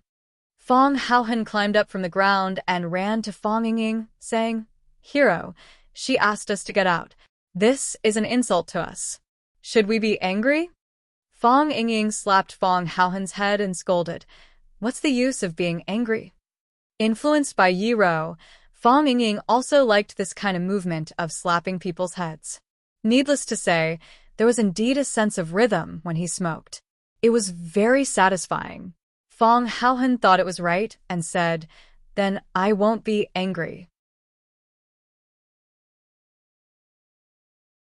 Chapter 241. Fong Yingxiong and Fong Haohan didn't leave. They knew that although Yi Ro was a fierce woman who would beat people up at the slightest provocation, she didn't come to the Ministry of War alone to have tea and chat with them. Based on Fong Yingxiong and Fong Haohan's low IQ, they guessed that she might have the same goal as them. She wanted to drive the Chiba military division out of China so that Fong Yan wouldn't have the chance to fight with them. Thinking of this, Fong Haohan had already thought of a way to please Yi Ro. He walked quickly to Miss Yi and handed her the camcorder in his hand, saying, "Miss Yi, I didn't use this thing just now. I think you might need it. Here you are." Slap. Fong Haohan was slapped on the head again. Fong Yingying had just learned the trick of slapping the head from Yi Ro, and now he was addicted to it and couldn't stop. He carefully recalled the moment when he slapped Yi Ro. When Fong Haohan was about to lose his temper, he shouted at Fong Haohan first, "Fong Haohan, you idiot. Even if you give the camcorder to Miss Yi can't use it." Who can shoot while fighting? Fong Haohan was stunned and said, "Then what should we do?" "Idiot." Fong Yingying wanted to slap Fong Haohan's head again, but Fong Haohan dodged it first. "Of course we'll use the camcorder to shoot for Miss Yi." Fong Yingying turned to look at Yi Ro and said, "Miss Yi, do you think I'm right?" Yi Ro's eyebrows twitched as she clenched her fists. Suppressing the urge to beat these 2 idiots to death on the spot, he said with a fierce expression, "You 2 idiots, can't you use your brain to think instead of your knees? Don't do such shameful things in the future, okay? Do you think you can kick him out of Huaxia just because you took a DV camera? He doesn't even need to do anything. His disciple will deal with the 2 of you. Even if you succeed and use this method to expel Huaxia back to Japan, our Huaxia martial artists will still become the laughingstock of the world, and you will also become the shame of Huaxia martial artists. In the future, don't learn from that wretched bastard junior martial uncle. Isn't it good to speak and do things with dignity? Put away your camcorders and scram as far as you can. Don't let me see you again. Every time I see you, I want to beat you up dozens of times. Thump, thump. Fong Yingying and Fong Haohan ran far away and peeped at them from the corner of the yard. You scare me to death, Fong Haohan said with his hand on his chest. He had the look of a frightened young man. We didn't tell anyone. Why did the whole world laugh at us? Fong Yingying couldn't figure it out. Of course, things like secretly taking photos had to be done in secret. Yiro looked at Chiba of the army and said in a calm voice, I'm sorry for the mischief of my family. They don't have the right to make you draw your sword, but I want to have a try. I want to challenge you. Ching Yin was so angry that he rushed to where Yiro was standing. Come back, Chiba of the army shouted. Whoosh. Ching Yin retreated again, as if he had never left. He moved as fast as the wind and as fast as lightning. Chiba of the army looked at Fong Yingying and Fong Haohan not far away, and then at Yiro. He said with a smile, Did Fong Yen send you? No one sent us, Yiro said. Fong Yen doesn't know we're here. That's true. It's hard for a person with bad intentions to achieve such a high level at such a young age, Chiba of the army said. I know you. My daughter is studying in Rosefinch. When she came back, she said that a beautiful woman beat up Fong Yen in front of many students. That woman is you, right? It's me, Yiro said. Chiba of the army shook his head slightly and said, You want to hurt my body and heart of the sword so that Fong Yen can have an advantage in the battle with me? Yiro was a little unhappy. Does this old guy want to fight? If he wants to fight, then fight. Why is he talking so much nonsense? I'm here because you're a brilliant opponent, Yiro said. We, the warriors of Huaxia, are not afraid of challenges and are willing to take the initiative to challenge stronger enemies. You want Fong Yen to practice swordsmanship for you, and I also want to defeat you to forge an undefeatable heart of the sword. I like this answer better, Chiba of the army said. Adversity produces talents, and desperation produces masters. If you're all here for Fong Yen, you don't have to. Without experiencing blood and fire, how can you have supreme cultivation and set foot on the path to the heavens? Sword, Yiro shouted. Whoosh. Fong Yingying threw the sword hard, and Yiro caught the sword in his hand. Clang. Yiro quickly drew the sword, looked at Chiba of the army and said, I'll take it as a yes. Before she finished her words, she had already rushed toward Chiba of the army with a sword. Chiba of the army was excited. He liked to watch his father fight with others at such a close distance. He preferred to see his father effortlessly defeat his opponent. It was a feeling that everything was under his control. He was at ease, as though there was nothing in the world he couldn't do. This man was his father, the man he admired the most and yearned to surpass. It was a wonderful feeling. So? Ching Yin grabbed his arm, tapped the tip of his foot, and leaped backward, jumping out of the combat range. He ran in a straight line, a straight strike. Just like Yiro's character, there were no overly flashy moves, nor were there any illusions. She simply thrust the sword at Chiba of the army. It was also because of Yiro's character that she was able to achieve so much at such a young age. Those with great providence were definitely people with merit. Fong Zheng was straightforward. That was Yiro's character. This was also the reason why Old Drunkard preferred Yiro over his junior brother, Fong Yen, because he felt that Fong Yen was too embarrassing. However, Chiba of the army, who is known as the god of swords of Japan, didn't slack off at all. No one knew better than him that this simple strike of Yiro's was not simple at all. This strike went straight for the 3 vital points and 13 important acupoints on his chest. At the same time, his facial features and even his entire head were covered in the strike. 3 flowers in 1 sword, initial success in swordsmanship.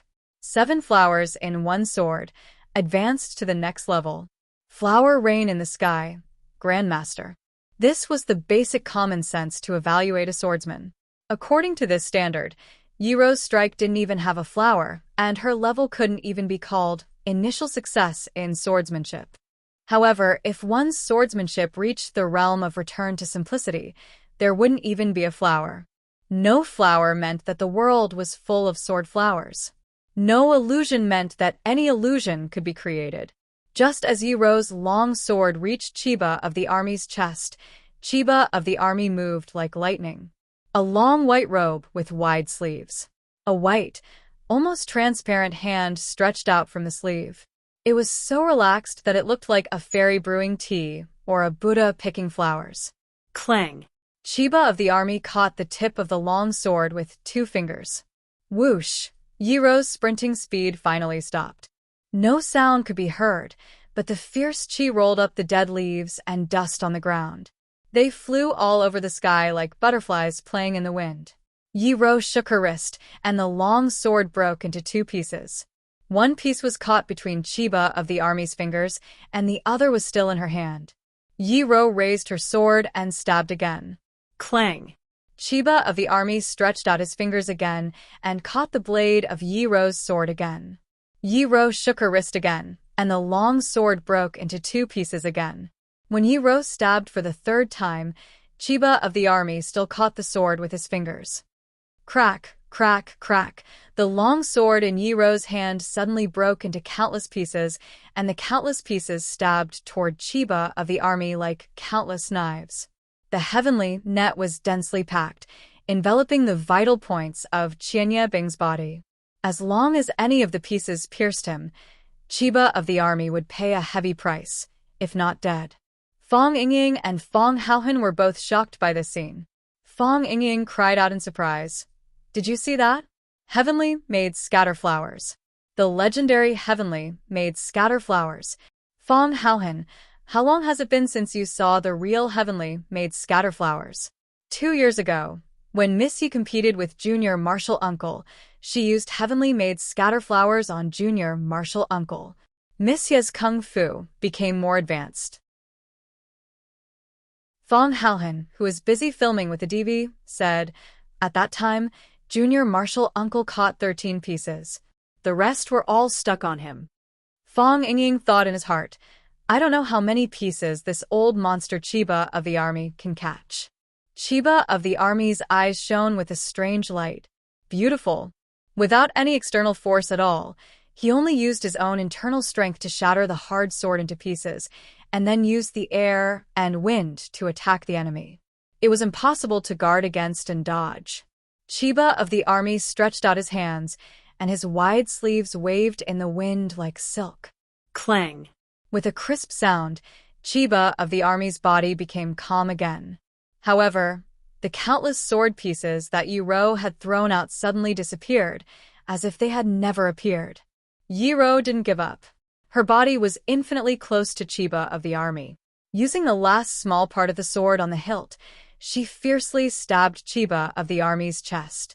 Chiba of the army's body jumped into the air for no reason, and when he was in the air, he waved his sleeves very naturally.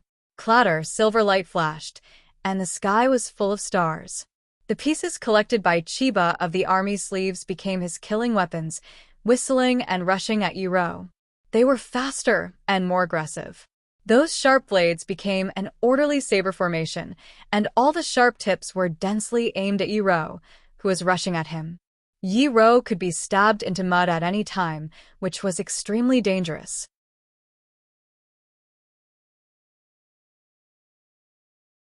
Chapter 242. Fong Yingying was about to rush to the scene of the fight, but Fong Haohan grabbed him. Fong Yingxiong's face and neck turned red as he roared, Hero Fong, let go of me right now. This woman was Yiro, the eldest daughter of the Yi family. She was a close friend of their master and Junior Martial Uncle's nemesis and nemesis.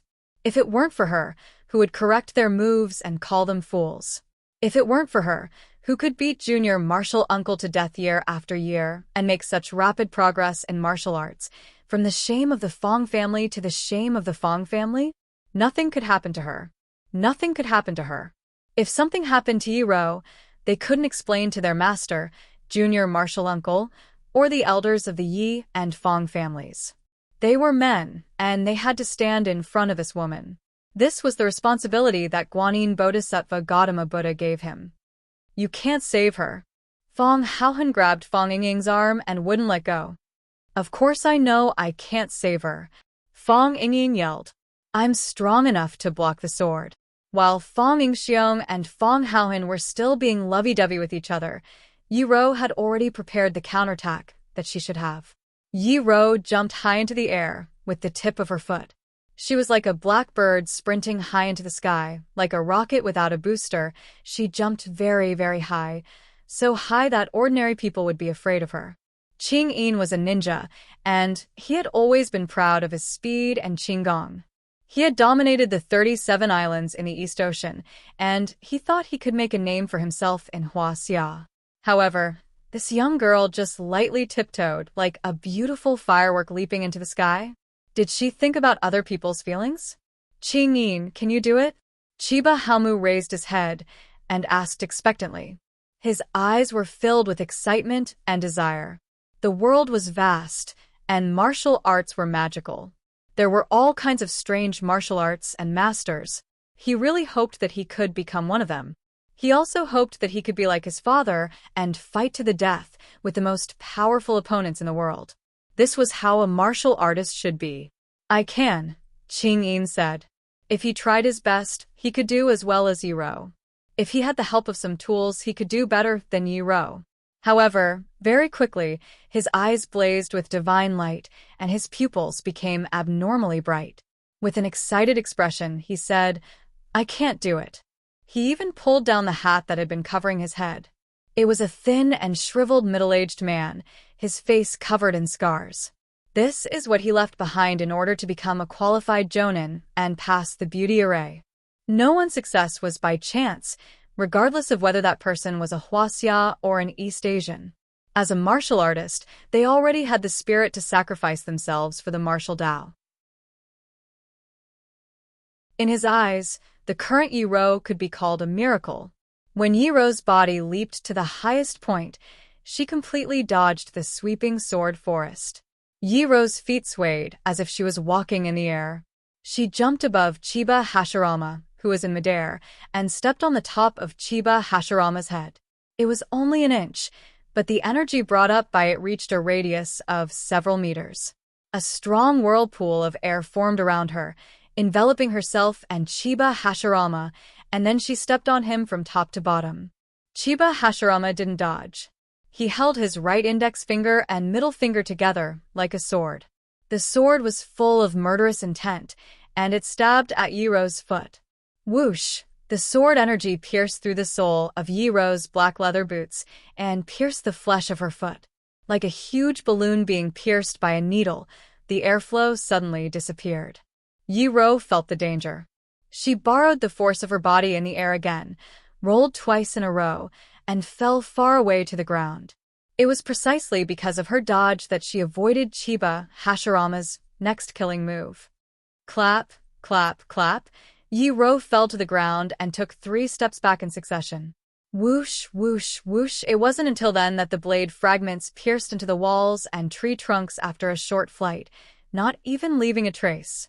Yi Ro frowned slightly and looked at Chiba Hashirama more fiercely. This old monster had entered the state of being one with his sword. He was the sword, and the sword was him. There was no part of his body that wasn't a sword, and there was no part of his body that wasn't a sword. He killed people with sword energy, and he killed people invisibly. Chiba Hashirama's body landed gently, neither too fast nor too slow, and his movements were as smooth as flowing water. In this round, Chiba Hashirama won a small victory. You want to kill people, Yi Ro said. Death and injury are inevitable in a competition, Chiba Hashirama said with a smile. Either you step on my dead body to achieve supreme glory, or you become a dead soul under my sword. Who cares? I don't understand. There are so many masters in Huaxia, and there are so many eccentric hermits. Why do you have to fight with Fong Yan? With your cultivation at the absolute wall stage, his chances of winning are slim. Is it really because he is an opponent worthy of your sword? Because he is an opponent worthy of my sword, Chiba Hashirama said calmly. His attitude was very firm. There are many people worthy of your sword. Tao Addict Song Zanyang, Martial Addict Ho Jindong, Nation Masterly Zonghao, and Hermit Weed of Weed Temple in the south. Which one of them is not a first-class master in the world? Aren't they worthy of your sword? Chiba Hashirama, you bully the weak with your power. Yi-Ro pointed to Chiba Hashirama, who was not far away, and asked, Is that your son? Yes. He is Chiba Hashirama, Chiba Hashirama said calmly. If I challenge him and set up a fight to the death, what will you do? Yi-Ro sneered. What's the difference between your behavior and what I'm going to do? If he admits defeat, the death will naturally be solved. If he accepts your challenge, then he must go all out.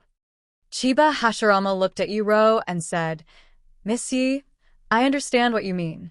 You think I'm looking for Fong Yen to avenge my son and vent my hatred for my disciple, right? If he is willing to admit defeat, this competition will be cancelled immediately. Yi-Ro was silent. She knew that Fong Yen would not admit defeat. He could admit defeat to her, or even lie on the ground and pretend to be dead. He could admit defeat to the old drunkard. In order to force the old drunkard to teach him drunken crane riding the wind, he cried, made a scene, and asked him to be his master. After his plan to hang himself in front of the old drunkard failed, he threatened to secretly pee in the old drunkard's wine jar. But when did he admit defeat to others? When the Bailey family challenged him, even if he was beaten badly, didn't he grit his teeth and persist? The Tang family and the Fong family had been enemies for generations. The two families often fought each other. He was surrounded and beaten into a dumpling. He was beaten unconscious, but he didn't admit defeat. Wasn't admitting defeat to the Japanese Chiba Shinobi Division even more difficult for him to accept than killing him? Miss, fighting with the heavens is endless joy. Fighting with the earth is endless joy. Fighting with others is endless joy. This is what you Hua Xia people say. Have you forgotten it? Chiba Hashirama comforted her with a smile. It's rare to see a Dao querying expert. Please forgive me for my eagerness to hunt. So, miss, please do your best in the next battle. Yi-Ro stopped talking and took out a dragon head dagger from her waist. Of course, this wasn't a real dagger. She pulled the dragon's eye with both hands, and the bright dagger flew out of the dragon's head. Between the dragon's head and the dagger was a rope with dragon scales on it. Dragon whip. Yi-Ro held the dragon's head in her hand and shook her wrist. The dagger on the whip tip flew toward Chiba Hashirama not far away. The dragon scale rope was made of an unknown material. It let out a sharp dragon roar. The whip moved like a long knife or a sharp sword, cutting through the air and making a hissing sound. This time, Chiba Hashirama didn't wait for the weapon to reach him to intercept it. He stretched out his body and flew toward Yi-Ro. His long hair and loose robe fluttered in the wind. He looked like an immortal descending to the mortal world. He ignored the whip tip that was aimed at the major acupoints on his chest. Even when the sharp blade came, he only flicked his finger. Clang. With a crisp sound, the dagger lost its aim and flew to the side. At this moment, he had already rushed into the inner palace and entered Yi-Ro's defensive range. He slashed his palm toward Yi-Ro's neck. His palm was also a sword, and the sword energy was shocking. Whoosh. Yi-Ro shook her wrist again and pulled the dagger back, stabbing it toward Chiba Hashirama's heart from behind. At this moment, Chiba Hashirama could cut off Yi-Ro's neck with his palm, but he would also be pierced by Yi-Ro's dragon whip. He could either dodge or die together. This was Yi-Ro's deliberate plan to hurt both sides. Chiba Hashirama looked at Yi-Ro. In order to express her determination, Yi-Ro closed her eyes at this critical moment. Chiba Hashirama knew that this girl was ready to sacrifice herself. When two people met on a narrow path, only the one who was not afraid of death could take advantage. Chiba Hashirama sighed softly, and his figure became illusory. Clap. He slapped Yi-Ro's chest. The dagger that was about to stab into his back did stab into his heart, but it went through his heart again. What the dagger stabbed was only his illusion. His movements were too fast, and even when he had already left, his body was still in the same place without any change. His body disappears, and your eyes deceive you. Puff. Yiro spat out a mouthful of blood and flew backward in the air. Chapter 243. It was too fast and too urgent. Fong Yingying realized that the situation was not good and rushed over to pick her up. She was about to hit the ground halfway. Whether it was Chinya of the Ministry of Arms or Yiro, their full speed was not something that ordinary people could catch up with. Fong Yingying wasn't weak, but he was still several levels below them. This had nothing to do with hard work, but talent. Some people were born to be martial arts geniuses. Bang. A black figure rushed over from behind Fong Yingying, stepped on his shoulder, and leaped over his head. He jumped up high and caught Yiro's body, who had lost control of her body, and held her in his arms. A cool breeze blew, and the moonlight shone leisurely. Yiro opened her eyes and saw Fong Yan's worried eyes. Her beautiful eyes were instantly filled with anger, and she said angrily, "Why are you here? Why are you here?" Fong Yan asked with a smile. "I'm here to challenge the Thousand Leaves Military Department," Yuan said. "I also want to challenge the Thousand Leaves Military Department. He's the one I want to challenge. This is my battle. What are you doing here?" Yiro was furious. This feeling was too embarrassing. It was just like when he was a child and suddenly wanted to steal his cousin's makeup box to put on makeup for himself. In the end, he found a pair of eyes peeking at him from the window halfway through. She flew into a rage, and her eyes disappeared with a grin. From then on, she had the nickname Monkey King. She swore that she would beat up Fong Yan every time she saw him. "Miss, are you being reasonable?" "All right, I know you've always been unreasonable. But first come, first served, right?" Fong Yan explained patiently.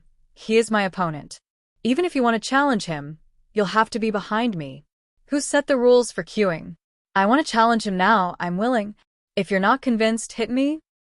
This woman was always like this, making it impossible for people to talk to her nicely. All they wanted was a good fight. Before Fong Yingying could have the time to think, "How could Fong Haohan run faster than me?" he heard Fong Haohan shouting, "Junior Martial Uncle," from behind. It turned out that youngest Martial Uncle was here. Fong Yingxiong finally stopped his running fat body with great difficulty and sprinting forward. If Junior Martial Uncle came, then there was nothing for him to do. Otherwise, if Junior Martial Uncle misunderstood that he wanted to steal his woman, then it would be big trouble. After all, who would be willing to have a handsome rival by the side of the woman they like? Bang. Only then did Fong Yan land with Yiro in his arms. "Put me down," Yuan said. "You're hurt." Put me down. Yiro became even more domineering. Ignoring him, Fong Yan looked at Chiba Baryoshi and said, "My wife and children are immature and have caused you trouble. I'm sorry. I'm afraid of losing and death, but I'm most afraid of retreating. I'll be there on time for the Battle of One Sword Peak. Don't worry." Fong Yan smiled at Chiba Baryoshi and walked back with Yiro in his arms. Fong Yingying and Fong Haohan looked at each other and followed him cautiously. Chiba Baryoshi stood there, looking at the backs of Fong Yan and the others with a worried expression. Chiba Baryoshi and Qin Yin walked over, and Chiba Baryoshi said happily, "Father, you won again." Yes, his father won again. He had won countless times since he was old enough to understand things. He had witnessed some of the battles with his own eyes, but most of the battles had become stories and legends. His father was the sword god of Japan, a figure deified by Japanese warriors. Winning was a habit for him. So was Chiba Baryoshi. Chiba Baryoshi didn't respond.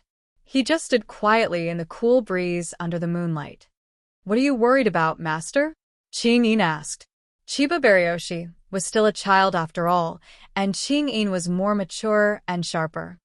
"I won and Japan lost," Chiba Baryoshi said. "How can one person's victory offset the loss of a country?" "Father, master," Chiba Baryoshi and Qin Yin were confused. They didn't know why Chiba Baryoshi said that. If he won, it meant that Japan had won. Because he was the pride of Japan, one of the representatives of Japanese warriors. How could the Japanese have lost? In Japan, they call me the sword god. Everywhere I go, they worship me, Chiba Baryoshi said in a low voice. He didn't feel very proud because of this. Chiba Baryoshi smiled and said, "Father, that's the supreme honor you earned with your own strength. You deserve it. Father has always been my goal, and also the goal of thousands of Japanese warriors." Chiba Baryoshi shook his head and said, "That's what I'm worried about. When they see me, they all keep quiet and worship me like a god. But that's not what I want. I want them to have the courage to draw their swords against me. In Japan, no one has the courage to draw their swords against me. In Huaxia, I've already met two. Even the two men who don't dare to look me in the eye have the determination to die," Chiba Baryoshi said. Japan lost.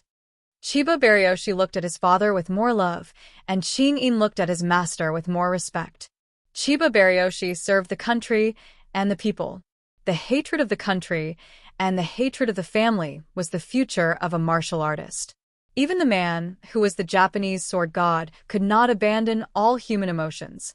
He would love because he loved and hate because he hated. Now he was worried about the young man's desire to die and the martial arts heritage of Japan. Chiba Baryoshi turned around and said, "The brave are fearless. Let's work hard together." Only then did Chiba Baryoshi and Shin-in notice that there was a small hole in the back of Chiba Baryoshi's clothes.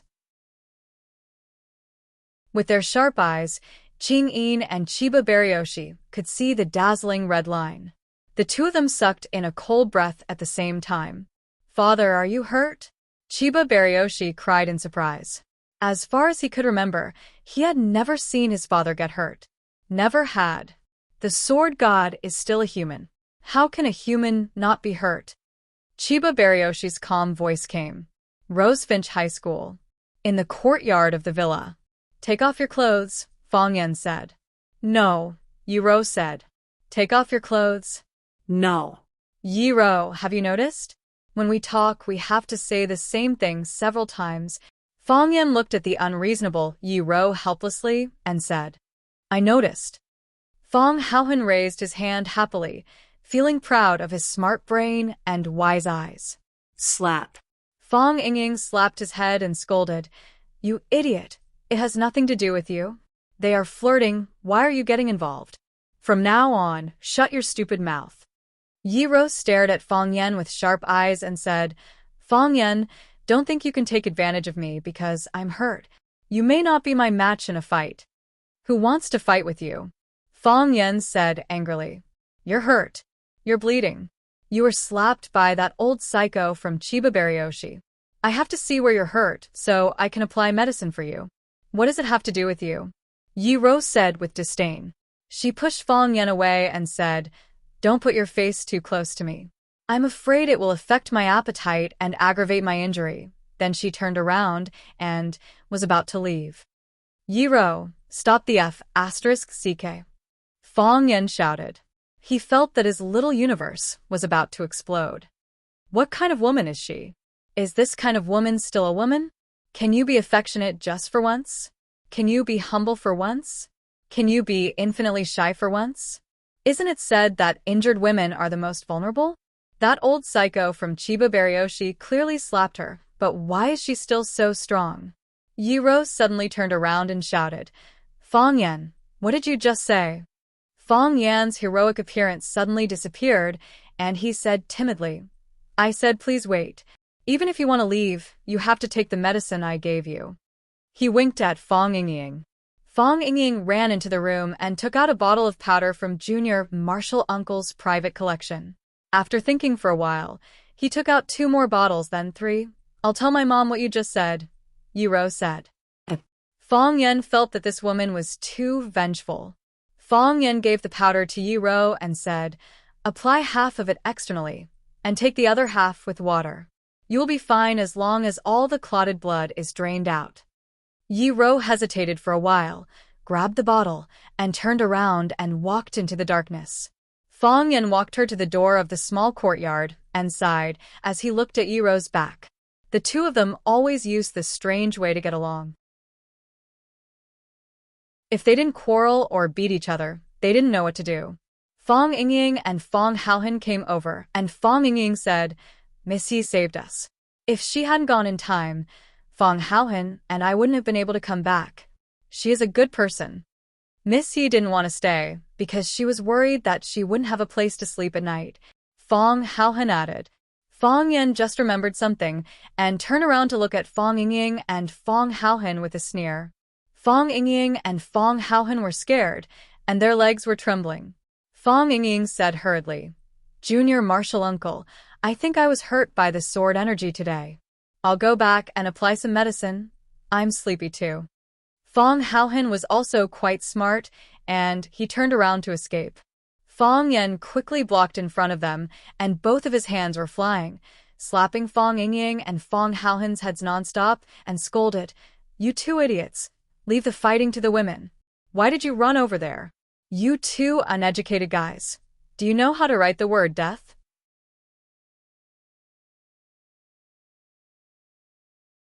Chapter 244. Junior Martial Uncle, don't fight. You can't fight anymore, Fong Yingying yelled while covering his head. "You just called me an idiot. If I continue to fight now, I'll be a retard. If I had known earlier, I would have fought with the old monster of the Chiba army. Even if I was killed by him with a sword, I would still be proud if I died like this." Fong Yan sneered and said, "You want to fight with the Chiba army with your mediocre skills? Others are fighting with their lives, but you're going to die. You just want to say that Miss Yi is better than us," Fong Yingying said anxiously. After saying that, he immediately realized what a stupid thing he had said. He hurriedly said, "Of course, your way of thinking is completely correct. Who is Miss Yi? She is a first-class master in Huaxia. She is invincible in the world, except for Junior Martial Uncle, who can last 3 rounds with her." Fong Yan was too lazy to fight these two rascals anymore. He asked Fong Haohan to get water for him to wash his hands. These two guys hadn't washed their hair for a long time. Their hair was greasy, and Fong Yan's palms were covered with that sticky substance. What? Do you think being killed by the Chiba army is something to be proud of? Fong Yan looked at Fong Yingying and asked. "I didn't mean that," Fong Yingying explained with a smile. "In my beautiful imagination, of course, it would be more glorious if I killed the Chiba army. But we can't do it. Last time, Junior Martial Uncle said that he couldn't make a move when he saw him. I even laughed at Junior Martial Uncle in my heart for exaggerating and saying that the old guy was too powerful." Pa. Fong Yan couldn't help but slap Fong Yingying's head again and scolded, "Where do you have to laugh at me in your heart? Can you judge more accurately than me with your greasy eyelids that can't see 3 meters away?" "Yes, yes, yes." Fong Yingying nodded again and again. He said the wrong thing again. This slap was worth it. Junior Martial Uncle is right. I had a little doubt before, but after I practiced it myself, I found that the old guy was just standing there casually. I didn't know where to attack him. Is this the master of the wall stage? Isn't he too powerful? Of course, young Martial Uncle's foresight is even sharper. Even though it was the first time he met him, he already knew everything about him. Fong Yan shook his head and said with a wry smile, "If I was really that powerful, would you and Fong Haohan risk your life to fight him?" Fong Yingxiong opened his mouth and said, "We asked him to risk our lives because Fong Haohan and I felt that how could we use a butcher's knife to kill a chicken? It's a waste of resources. Fong Haohan and I will get rid of him first so that after Junior Martial Uncle defeats him, others will say that you are bullying the weak. It's not worth it." Fong Yan washed his hands in the basin that Fong Haohan brought over. He looked at Fong Yingying and Fong Haohan seriously and said, "I know that you are worried that I can't beat the Chinya army. You are worried that I will be injured or even die. So you two idiots went by yourselves. With your mediocre skills, wouldn't it be a dead end if you went? You haven't reached that level yet, so there is no way to know how powerful the Chinya army is. Even his disciple will be a rare opponent for you. You are afraid that I will be injured, afraid that I will die. Am I not afraid that you two will be injured? Am I not afraid that you two will die? This is my battle and my responsibility. Since he came to me, even if I die in battle, I will keep my promise." This has nothing to do with my personal honor or face. It is for the dignity of all the warriors in Huaxia. If I lose, there will be another person who will challenge me. If I die, there will be another person who will come out to avenge me. Fang Yan patted Fang Yingying on the shoulder and said, "But I don't want the next person to be you, because I know that you will lose and die. You just need to live like this. Even if I am gone, you can still take care of my parents and the old drunkard for me. So, you are more valuable alive than dead. Don't do such stupid things in the future. Don't die so easily." Fang Yan turned and left, leaving Fang Yingying and Fang Haohen in a daze in the courtyard. Fang Haohen was emotional. His eyes were red and tears flowed out. He said in a choked voice, "Fang Yingying, I want to kill those bastards. Why did they bully junior martial uncle?" Fang Yingying also cried. He looked even sadder than Fang Haohen. Fang Haohen looked at Fang Yingying and comforted him. "Hero, don't worry.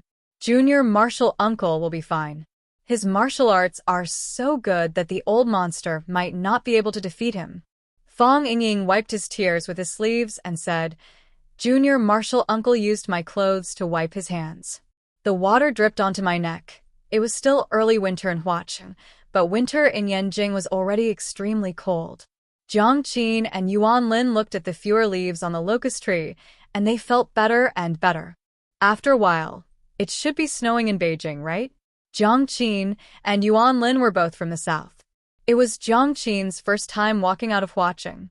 Yuan Lin spent most of her time in Huaqiang, apart from occasionally accompanying her parents to the north in spring and autumn. So, the two of them had actually never seen real snow. So, they had been looking forward to the arrival of the first snow of the year. They were looking forward to making snowmen in the snow, having snowball fights, and even hugging the person they liked in the snow. Jiang Qin was wearing a white training suit, while Yuan Lin was wearing a black one. The slim and soft training suit outlined the girl's figure extremely well, causing the two boys next to them to keep peeking at them. The two boys were Jiang Qin and Yuan Lin's classmates, and they could be regarded as fellow apprentices. After Mao Xianping, who became famous after successfully training Xia Tian, retired from the music academy, he specially took a practice room in the school to train his disciples. Before Xia Tian sent Jiang Qin and Yuan Lin here, there were already two guys who were one step ahead of him.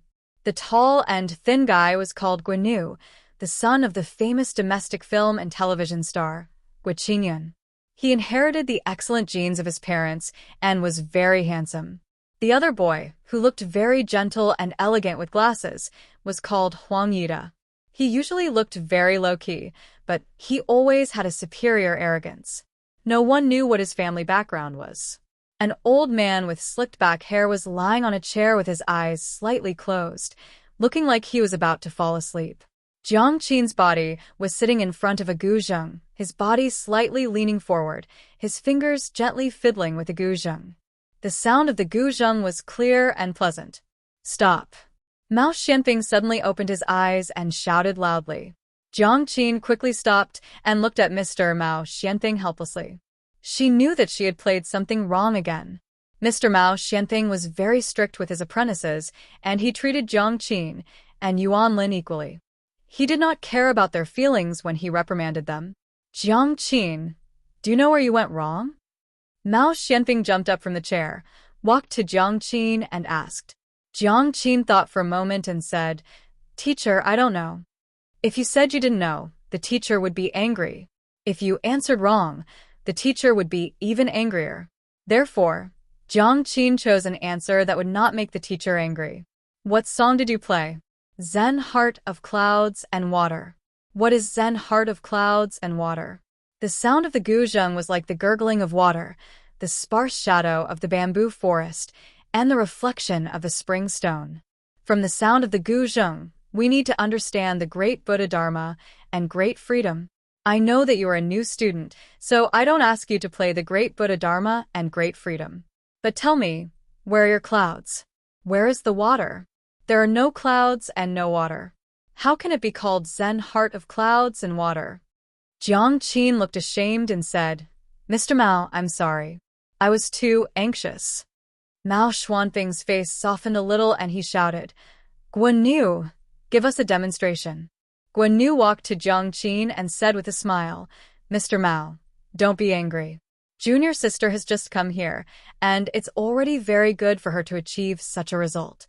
When I first came here, I was not as good as them. At that time, you were so angry that you hit me with a stick. Have you forgotten?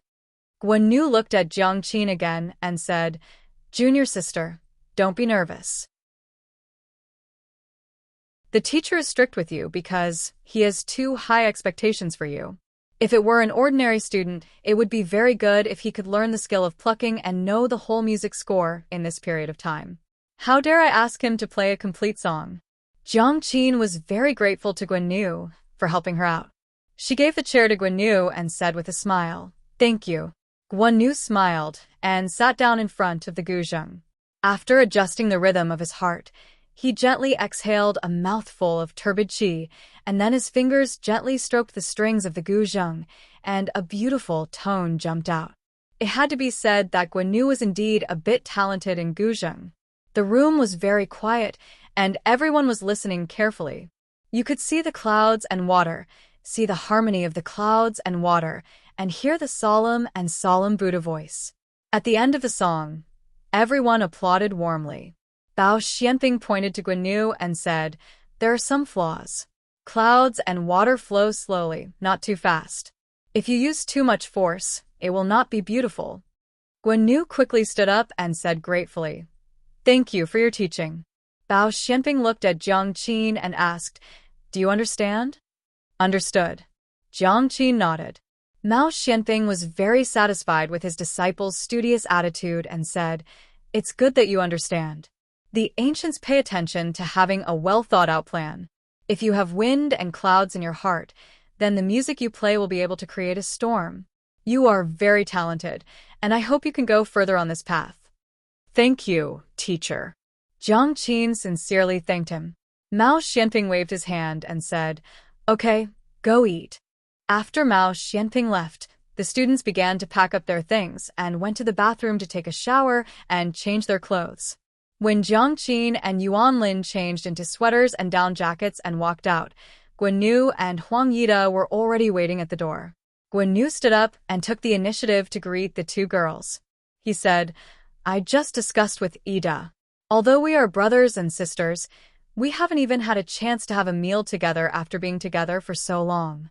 Teacher must be very sad if he knows that our relationship is so estranged. It's me and Ida who didn't do a good job. Two little sisters, how about giving me some face and having a meal together today? You're tuning in to the Dreamy Chapters YouTube channel. We're so grateful for your support, and don't forget to subscribe to join us on this incredible journey through captivating stories.